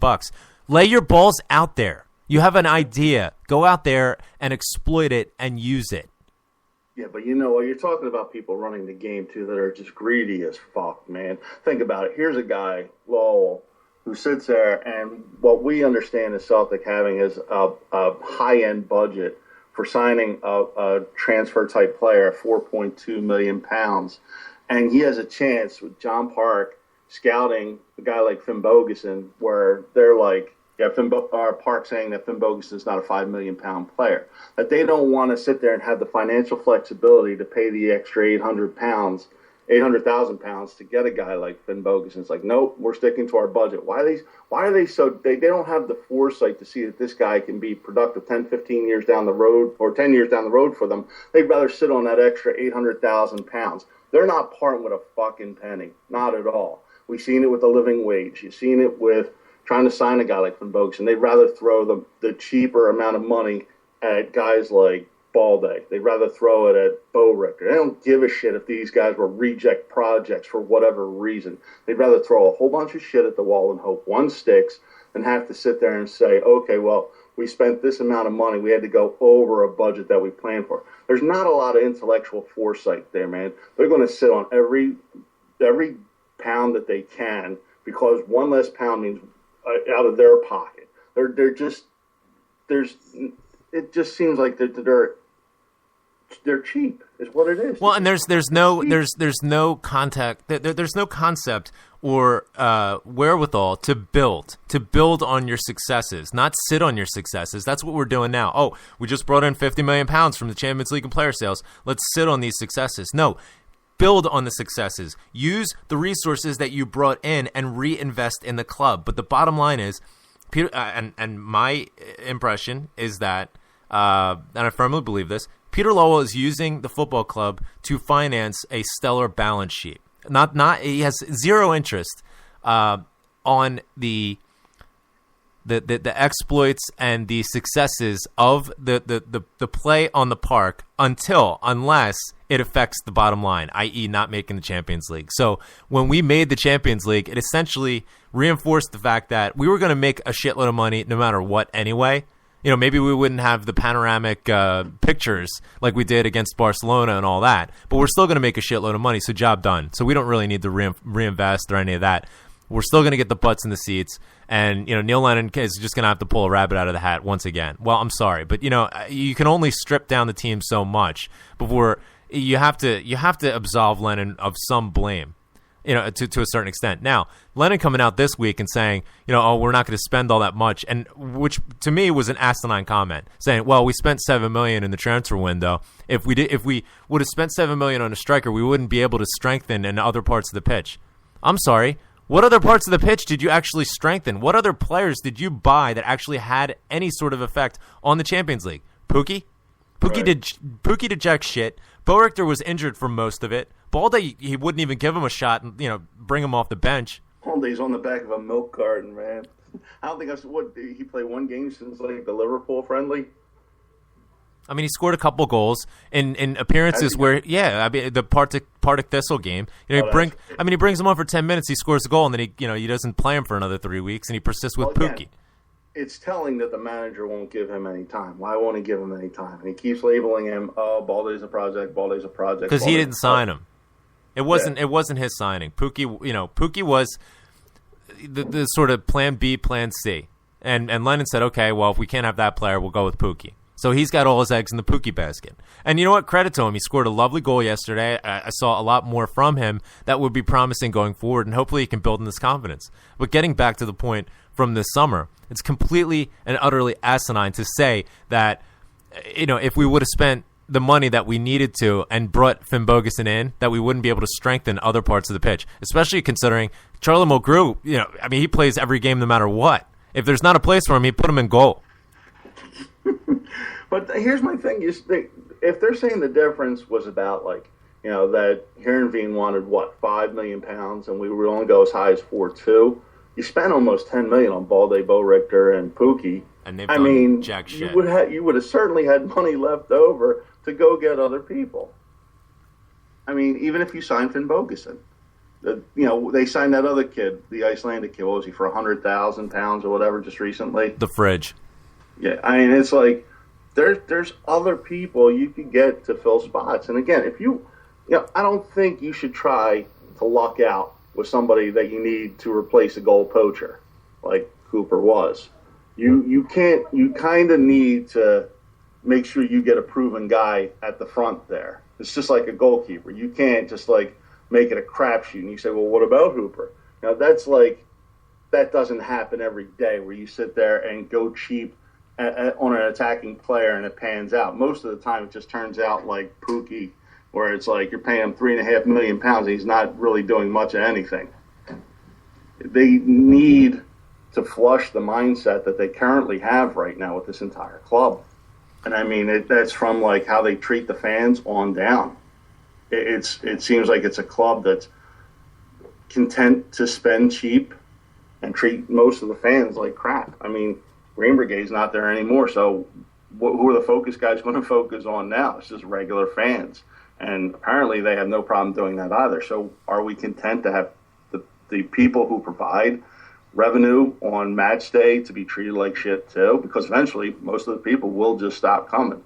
You can only blame the weather and the holidays so long. Eventually it's going to be what it's going to be, and people aren't going to want to come to a match where they're not sure if they fart that they might get arrested. I think that we do have people within the PLC, and by that I mean, obviously, there's a lot of trepidation about that term and how it's used, but people that are Celtic employees that work, very closely with the day-to-day administration. I don't think that it's just us, that has this divide or this fracturing. I think that there is an acknowledgement of some within the confines at Celtic Park. Yeah, but they're probably at the lower end. Well, I mean, that's, again, the ones that have the controlling interest in the club, the ones who are dictating policy for the club, are the ones that are the direct reason that there's a fracture in the support and no asses in the seats. Well, and I think that's what's essentially it's going to come down to. You know, I made the comment yesterday. Until the overwhelming majority of the support realize the truth and what's going on, and can actually display some empathy, you know, for fellow supporters, rather than, you know, doing this finger pointing and this, you know, lapdog PLC pantomime that they're doing. Until an overwhelming majority of the support realizes this, we can't fully be united. But when this does happen, when this tipping point does happen, it is, to your point, going to affect the club negatively from a financial standpoint. And that's when, you know, the powers that be in the club listen, unfortunately. You know, when we're sitting around thinking about what do we do next, and you've touched on this repeatedly, Yampi, you got to hit them in the pocketbook. That's the only way you get their attention. Exactly. But what I foresee happening, this is a very fast-moving situation. And don't think that what happened yesterday and the response and the reaction is going unnoticed. I mean, they didn't hire John Paul Taylor for nothing. You know, he's out there, and, I mean, God bless him. You know, what he's having to go through right now with the people getting in touch with him and emailing him and tweeting him, you know, with their complaints, and they're all valid, and it's backed up with photo evidence, and, you know, it's a consensus. It's a truly thankless job. But what I foresee, you know, happening is, as we saw towards the end of the Mowbray era and the beginning of the Lennon era, you know, these open forums, you know, these people called them dog and pony shows, and you know, the corporate speak is focus groups. I think that, you know, at some point we're going to have, and it may be very, very soon, you know, we're going to have these focus groups. And it's imperative that people get in touch and communicate their concerns passionately. The club needs to know that this is unacceptable for us, and stop, you know, with this head in the sand perspective that decent fans just go and sit down and shut up and don't stand up and don't sing songs, because that is not accurate. I think that the club needs to understand that it needs to have more transparency. This secrecy, you know, coming from the board, I think leads to a lot of contempt from basically everyone, you know, unless you're taking, you know, what they say is gospel. But, you know, we need to have more of a fan presence, you know, out in the open that reflects the true story, and not what story is trying to be projected onto the support from people who hide in their offices. And that's what we have right now. We have projection from not just comfy seats, but people who are accountable to nobody, locked in their offices, and, you know, and have a vision for what they want the club to be, which is anathema to what the club was founded on, what the club has built its history on, and what it's built its support on. The bottom line is the PLC, managers, players, they can all be replaced. Supporters can't be. No, and that's why, you know, I don't know, man. Look, from my perspective, I'm just fucking tired of the whining. I'm fucking tired of Lawwell. I'm fucking tired of the PLC. I'm fucking tired of Focus.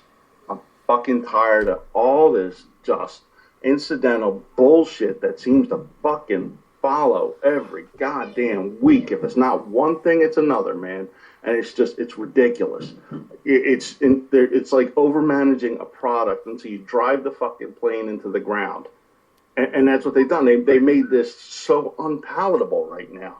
You want to sit there and love Celtic, but you got all this divisive shit going on, so your head's spinning. It's ridiculous, man. You don't see this bullshit at any other club. Any other club would fall over themselves just to have a support that's this passionate. Most supports are completely disconnected. And then it gets down to why Celtic is more than just a football club. Every other football club is just a football club. And now you have our own support lecturing people on the fact that it's just a football club, and if you believe anything otherwise, you're not a true fan. You have goddamn supporters sitting there. Goal. You have supporters sitting there. There's supporters sitting there putting out more of an effort to make stupid frigging joke web pages on Twitter or joke accounts to mock supporter sections than they fucking ever put out when they're actually at a goddamn game. There's more effort to be noticed on Twitter, to have a blog, to have this, to have that, than they actually put into cheering for the goddamn team. And it's enough already, man. It's enough. This team has a history, a proud history, an identity. This ain't Hibs, man. People are proud of that. I understand it's a Scottish club, but it has Irish roots. Everything can go together as one and be supported to the utmost. And it's just ridiculous. I mean, it's devolved to the point that people are just being so petty and childish that it's like, it's enough. It's enough. The reality is, and we've touched on this, and you brought this up, and I think it's an exceptional point. The fact that there is an evil stigma attached to anything Irish throughout Scottish society generally. I mean, let's not kid ourselves. Greenslade had an exceptional article this past week that documents it. That there is a sort of stigmata that anything having to do with Irish is to be avoided at best, and if need be, vilified if anything's spoken out about it. And using this club, I mean, the name of the club, Celtic, look at the crest, everything about it, the history. Using this club to stand up against that, if that makes me less of a fan, you can get the fuck. Yeah, exactly. I mean, like, it's you can't take the heart out of the body without killing the whole thing. And the fact is that the identity of this club is Irish for a Scottish club. And if you take the heart out of it, you're going to kill the whole body, because there's going to be a lot of people that are going to be like, you know what? It's just too much BS with this thing. I don't need it. I don't need to spend money on it. I can sit there. I can watch it on TV, do whatever. I don't need the aggravation. You're driving the heartbeat of this club away. Everything can get along just fine and be cool. You're playing in the hands of people who want to see this club gone. And fact of the matter is you know what? If people try to look at it and put it in perspective, you love the club for all it's about. You will be there. The true supporter will be there long after the Peter Lawwells of the world are long gone. Yep. Amen. So, amen. They will come and go. But if you're a true supporter, you'll embrace everything that this club is about. Not just, this isn't a buffet. You don't just pick and choose what you want. Everything goes together. And if you're a true supporter, then you'll be there long after Lawwell's bucked off to UEFA or done whatever the hell he's wanted to do, sat at home in his castle with his millions of pounds. Heated driveway. Yeah, heated driveway. Did you see the heated seats thing that they're now marketing, the club's marketing? Oh, lovely. Yeah. Yeah, it has the Celtic logo on it, or heated seats. You can keep your butt warm while you're sitting down the seat like you're supposed to, as a good supporter supposed to. Well, they used to sell little patches of Celtic Park grass, just the biggest gimmick ever. Like, oh, you can buy a little patch of Celtic Park grass. Anything that they can do to take money away from you. Now I think what they should do is just like carve up Lawwell's driveway, and you can you can buy a patch of Celtics. A patch of Peter Lawwell's driveway and put it underneath your ass. You can get like the family name on the bricks of his driveway. Oh, that'd be sweet. You get it etched right on in there. So literally, he'll just be driving over you guys, or all of us, not just you guys. Anybody that pays into something like that, he can drive over us all. Myrtle Beach Ball Deep CSC, right in the driveway. That'd be a great place for a sticker, man. Yes, it would.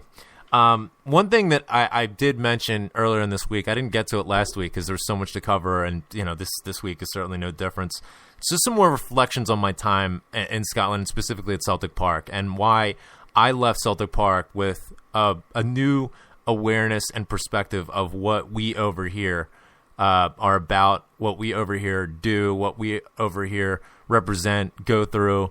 And, there was a time when, and I guess it's sort of frittered away over time, but, you get a sense that because we're so far away and because we sound different and because we have to go through, we have to watch on a computer or satellite or whatever.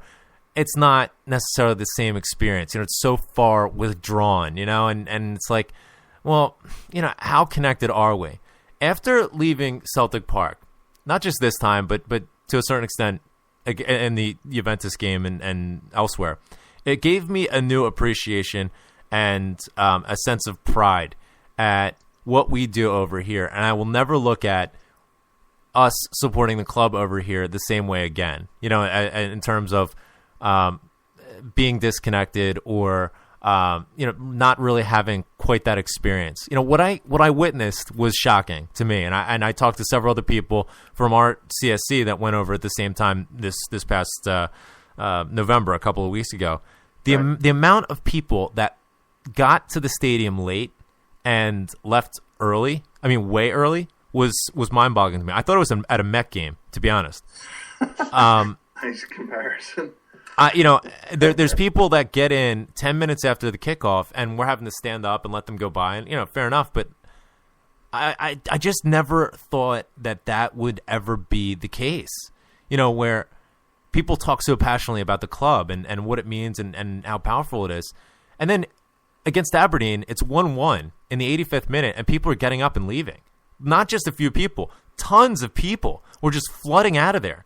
Now, from my perspective, as an American sports fan, we're just about to kick off the NFL schedule here in about a half an hour. These games take like 4 hours, sometimes. Baseball games take 4 hours a lot of times. Football games, it's like an all-day experience. Soccer is like 2 hours. That's it. And it's always nothing but 2 hours. Where do you need to go? It's 1-1. We can still score a goal and nick the game. Do you need to run out to the mall and buy a G.I. Joe Kung Fu grip? That bad? Sometimes it seems like it has a feel of, I don't know, and everybody else like me is like, I'm an American, what do you know, da-da-da-da-da, and I don't give a fuck, me. It seems like the club can be taken for granted by those that always have it so accessible to them. And to us, it's more like, a few drops of water in the desert, and we savor every, drop that we get from it. Exactly. And we just have I think there's kind of like almost an elitist mindset to some that go to football matches. Well, and I think you also hit I think it was spot on that many people take it for granted. There's 40 games, and if you're going to away games or et cetera, if you just go to home games, obviously you have young kids and you're bringing them out, and they have needs and concerns and all that. But it wasn't just young kids. It was like grown men, and there's people just behind this that I don't know if they were on the drink before the game, but all they did was talk the whole game about like just random stuff. It's like you're sitting here and you're watching Celtic, and it's right in front of you. Using up all that Wi-Fi, right? The Wi-Fi doesn't work, and it's no surprise. And my prediction is it will work for the 3 weeks that the Commonwealth Games are played there, and then it will break, and it will never work again. But staying with what you were saying there, G, look, for example, here's an example that a lot of people saw with the Eagles last week. Snowing. You have a foot of snow. Nobody can see the person in front of them. But everybody stayed the whole goddamn game through a whole foot of snow, just powdered on top of their head and shoulders. They can't see for shit.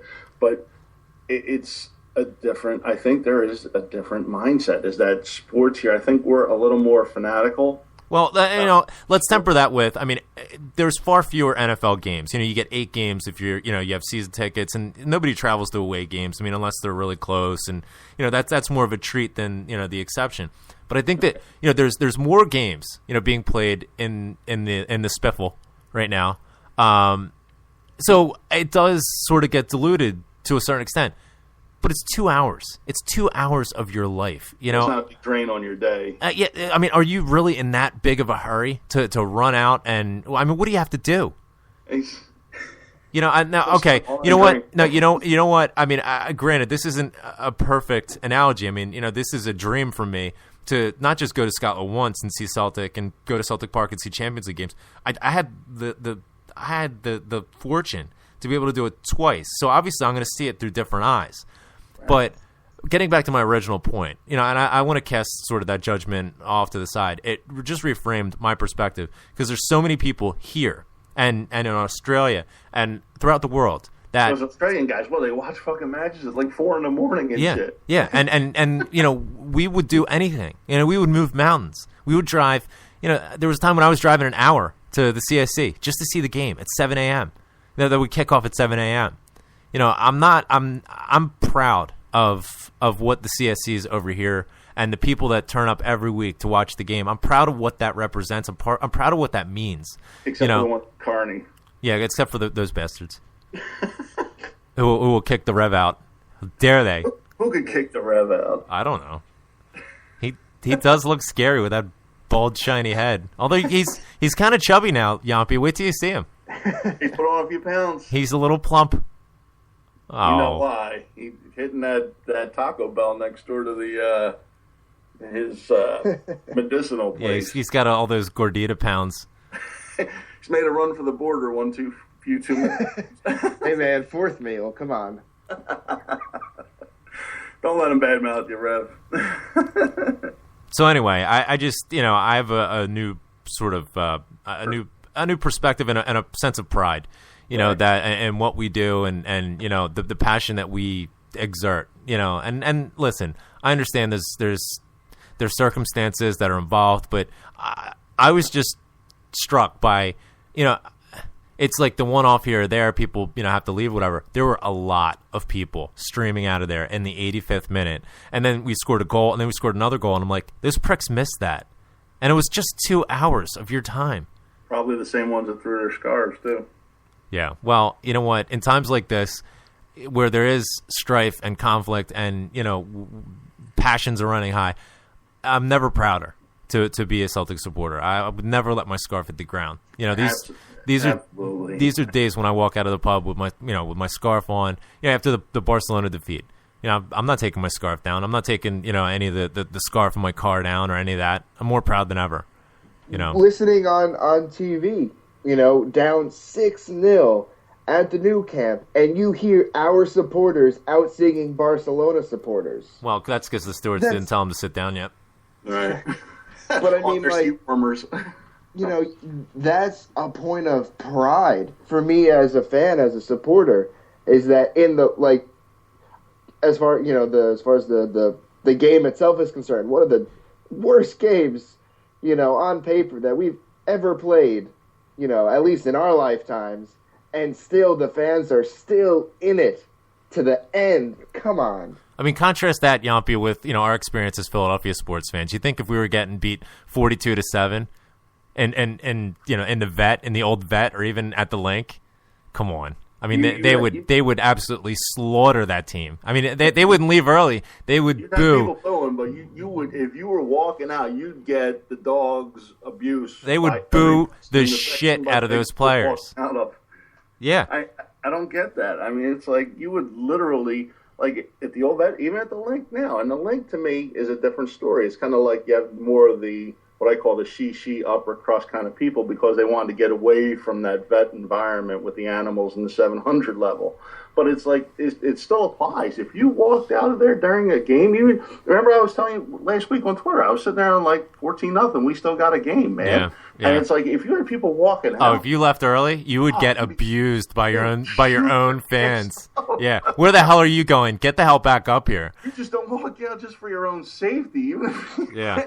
But you contrast that with, they would abuse the shit out of the team. But to Rev's point, we're getting beat 6-0 and you hear over and over, we will follow you.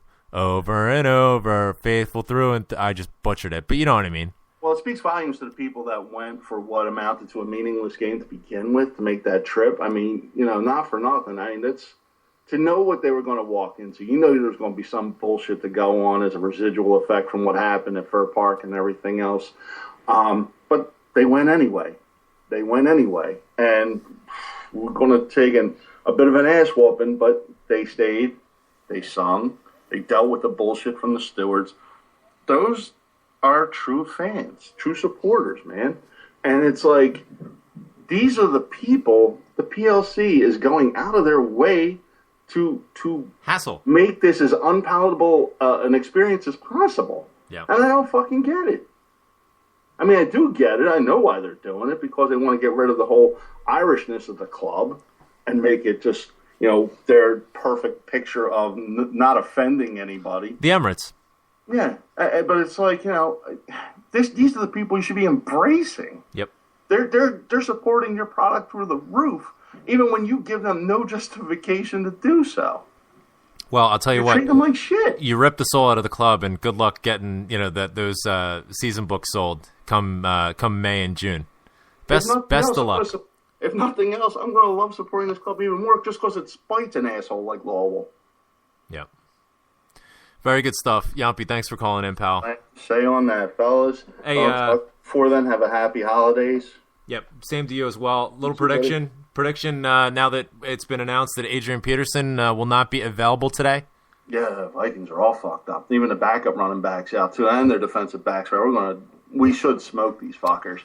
I'm thinking 34-13 Birds. I'm going with the Mr. T prediction. Prediction? Pain. Giants on this week, Rev? Yeah, I forget who we play. We play in 20 minutes. Good for you. Giants fan. You know what? If I was a Giants fan right now, I'd want to forget too. Hey. All right, Yampy. Great stuff. We'll talk to you soon, pal. Well, let's have a great holiday, man. Hail. You too. Later. See ya. Later. That's a guy that's as passionate as it gets. And we'll be seeing him live in the flesh next month, as was detailed earlier.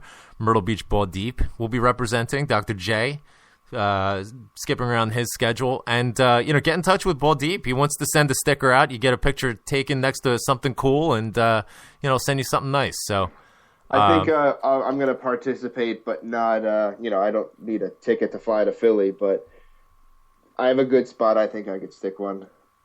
Carney CSA? No. William Franklin's house. Ah, yes. The Friends of Ben. I call them the Friends of Ben. Nice. Yeah, you can't be the son of Ben. Just to go over the the football, I guess we'll get to that. It was not a thing of beauty yesterday. Lennon subbing Samaras on when we only had a 1-goal lead was a bit confusing, concerning, because all he's going to do is slow down the game. He doesn't really look up for it. There's some conflict and some debate about whether or not he's actually going to resign. Quite frankly, I can't be bothered. I'd rather we spend our resources trying to get Joe Ledley to resign. I thought Nir Batan is really coming good in a massive, massive way. You can see it. There is a special player in there, and he looks a bit skinny, a bit dainty, frail at the moment. He tends to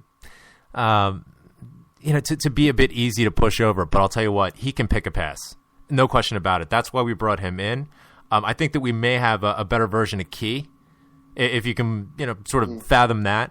And I'm excited to see him going forward, and hopefully he gets more time, to play and to grow and to develop. This is our next talent, that we can bring through and highlight, and for the entire world to see. So I have a lot of positivity, towards Baton. It was great to see Pookie score his goal. I think it was a poacher's goal. Joe Ledley doing exceptional work. Linking up, getting into the box, and then the service in there, and Pookie was exactly where he needed to be. I thought, a lot of his positioning was much, much better. So there's some positive things, to look at. I'm hopeful that this maturation development of Pookie is going to continue. There's going to be a trajectory to it. So we'll see. If anything can be gleamed, I guess, or taken from the game against Barcelona, it is that when you go out and you play tactics that everybody is suggesting we should be playing, this is what you get. Mm-hmm. When you get the washed up former managers coming out and saying that Celtic played cynically and that's the reason why they won. Well, at the end of the day, you're in it to get results, and I think the product of Wednesday was that if you don't play that way, Barcelona will rip you to shreds. That's just it. You have to game plan, and you have to come up with tactics and a strategy that will further your strengths and neutralize their strengths. One thing I was confused about, though, in the context of that was anytime we had an opportunity to take the ball wide and whip the ball in, more often than not, we didn't take it. And it was concerning to me because, like last year, we had such a huge size advantage. With Bo Richter and Samaras, it just seemed as though they'd fall asleep. They wouldn't get in the box when any service would come in. And then with corners and free kicks, oftentimes it was like the amount of short corners we took. Why are we taking short corners against Barcelona? It makes absolutely no sense. But Samaras came good in the end from a corner, ironically. Nice of him to show up, 83rd minute. So that's it. Champions League. Done. I changed my ringtone. I have the Champions song as my text tone in the fall. And last year I got to continue it on for a couple more months, but no, this year I changed it. Pretty much game ended, switched it back to actually a Green Brigade song. I forget what it is at the moment, but yeah, it's a little snippet of the Green Brigade. Well, that's reason enough for you not to go to Scotland, because you will get arrested. Yeah, I'll be walking around. I'll get a text and cop comes up behind me. Nope, time to go, boy. Yep, you're coming with us. You chubby skinhead. All right, Rev. Another good shift put in. Good stuff. Yeah. Keep the blogs coming, man. You too. It's good stuff. Passionate and, telling it like it is. So, yep, 1-0. Another 3 points. Still unbeaten in the spiffle. So, long may that continue. Got Hearts next week. And again, if you're going to the game, make sure that you bring a canned good of some sort and meet the Green Brigade outside of T45 over there. I guess it's over by Lisbon Lines near the main stand, and make a donation. Even if it's just one can. What does that cost? £1? I mean, drop £1. It's not even a bill. You got coins for pounds. You're getting rid of your loose change. No, but seriously, great effort there. Make sure you get out there early. Maybe about 11:30, and it's all for a good cause. If you're not making it to the game, like I said, in the spirit of what they're trying to do, make a donation to your local food bank. I'm going to do the same. I'll make a donation to our local food bank, and hopefully more people throughout America and around the world will do the same, because it's not a problem that's relegated to the East End of Glasgow or Scotland or the UK or America. It's unfortunately something that is a necessary thing, unfortunately, worldwide. So that's what the club was founded on, and that's what I believe is the ethos of the club, the charitable element. I'd be hard pressed to find anybody that would debate that. I'm not really in the business, or I really don't have an appetite to go out and tell people what is or isn't a true fan. That's really up to you. That's your decision to make. If being a true Celtic fan for you is going out and just supporting the club, and it's just about football for you, then that's fine. That's your prerogative. And, I'm completely respectful of that. I'm not saying that the Green Brigade are better supporters than anybody. I don't think they ever said that they were better supporters than anybody. I think that people with some insecurity issues maybe perceive that, and that's up to them to deal with that. But this element that's come out that says if you want politics at Celtic Park, you're not a true fan, is just not on. And I think that we could do with a lot less of that. I think, as I mentioned earlier, it's a product of the rhetoric that comes out of the board just now, talking about the good, decent supporters versus the rogue elements. It's good to deal with people who are vandals. That's just common sense. But vilifying an entire section of the stadium as a result of it is it's not useful. It's divisive, and we're seeing the product of it just now. And hopefully it gets sorted out. But anyway, we will have Paul Larkin with us next week to talk about the Asterisk skiers as well as other topics. I know that he has a passionate viewpoint on all of these events. I'm sure that there are going to be developments that happen this week. Like I said, it's a very fast-moving situation. So, we welcome him coming in next Saturday and getting his thoughts as well. So, for the Rev, anything else? Go Giants. If you're into that sort of thing, I'm off to watch the Eagles. And thanks so much for tuning in as always. And hopefully you find this and other shows quite entertaining and a great alternative to Clyde and Super Scoreboard and BBC and all the outlets that seek to vilify us. We just want our club to be lifted on high for the great entity and the great club that it is, and not feed into the rhetoric that is divisive, as I've outlined. So if you like what you hear, spread the word, and you can get in touch with us at BTW Celtic Show on Twitter. But for the Rev and Yampi and Dr. J, I'm Graham Wilson, and taking us out as always is Shane McGowan and the Pogues. Say goodbye, Rev. Bye, Rev. And that's goodbye for me. Hail, hail, and keep the faith. We'll talk to you soon.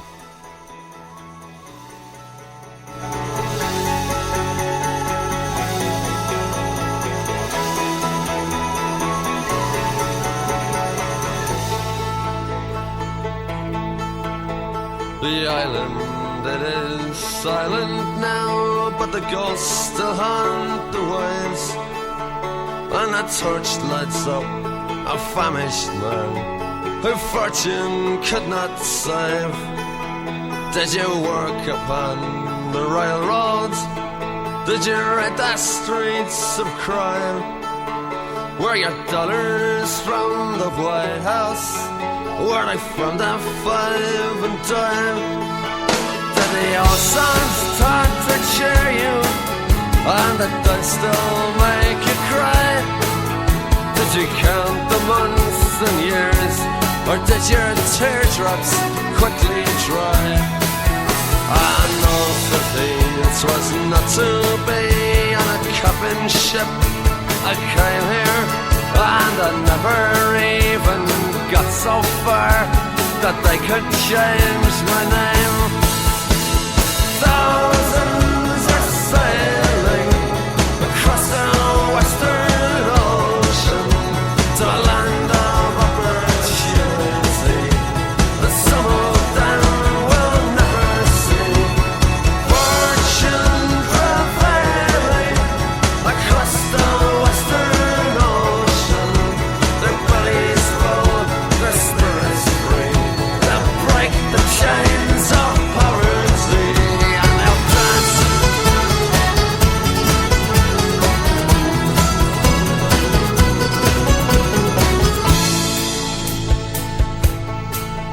In Manhattan's desert twilight, in the dead of afternoon, we stepped hand in hand on Broadway, like the first men on the moon.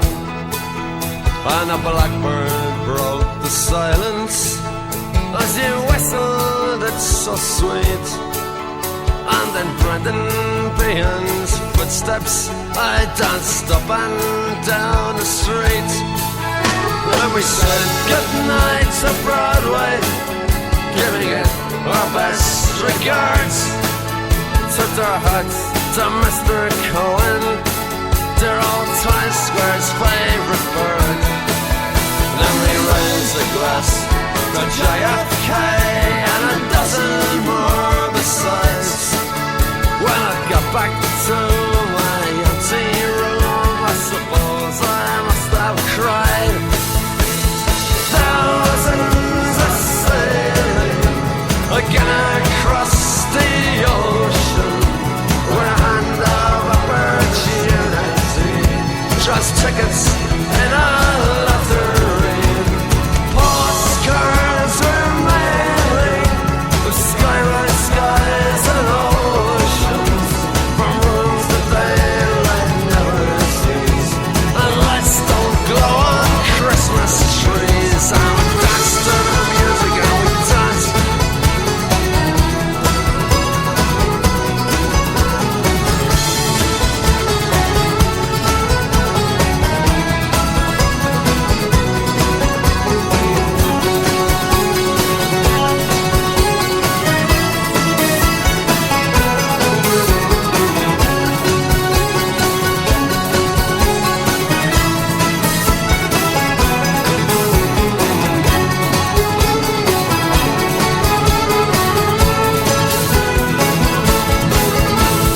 Thousands are sailing across the western ocean with a hand of opportunity.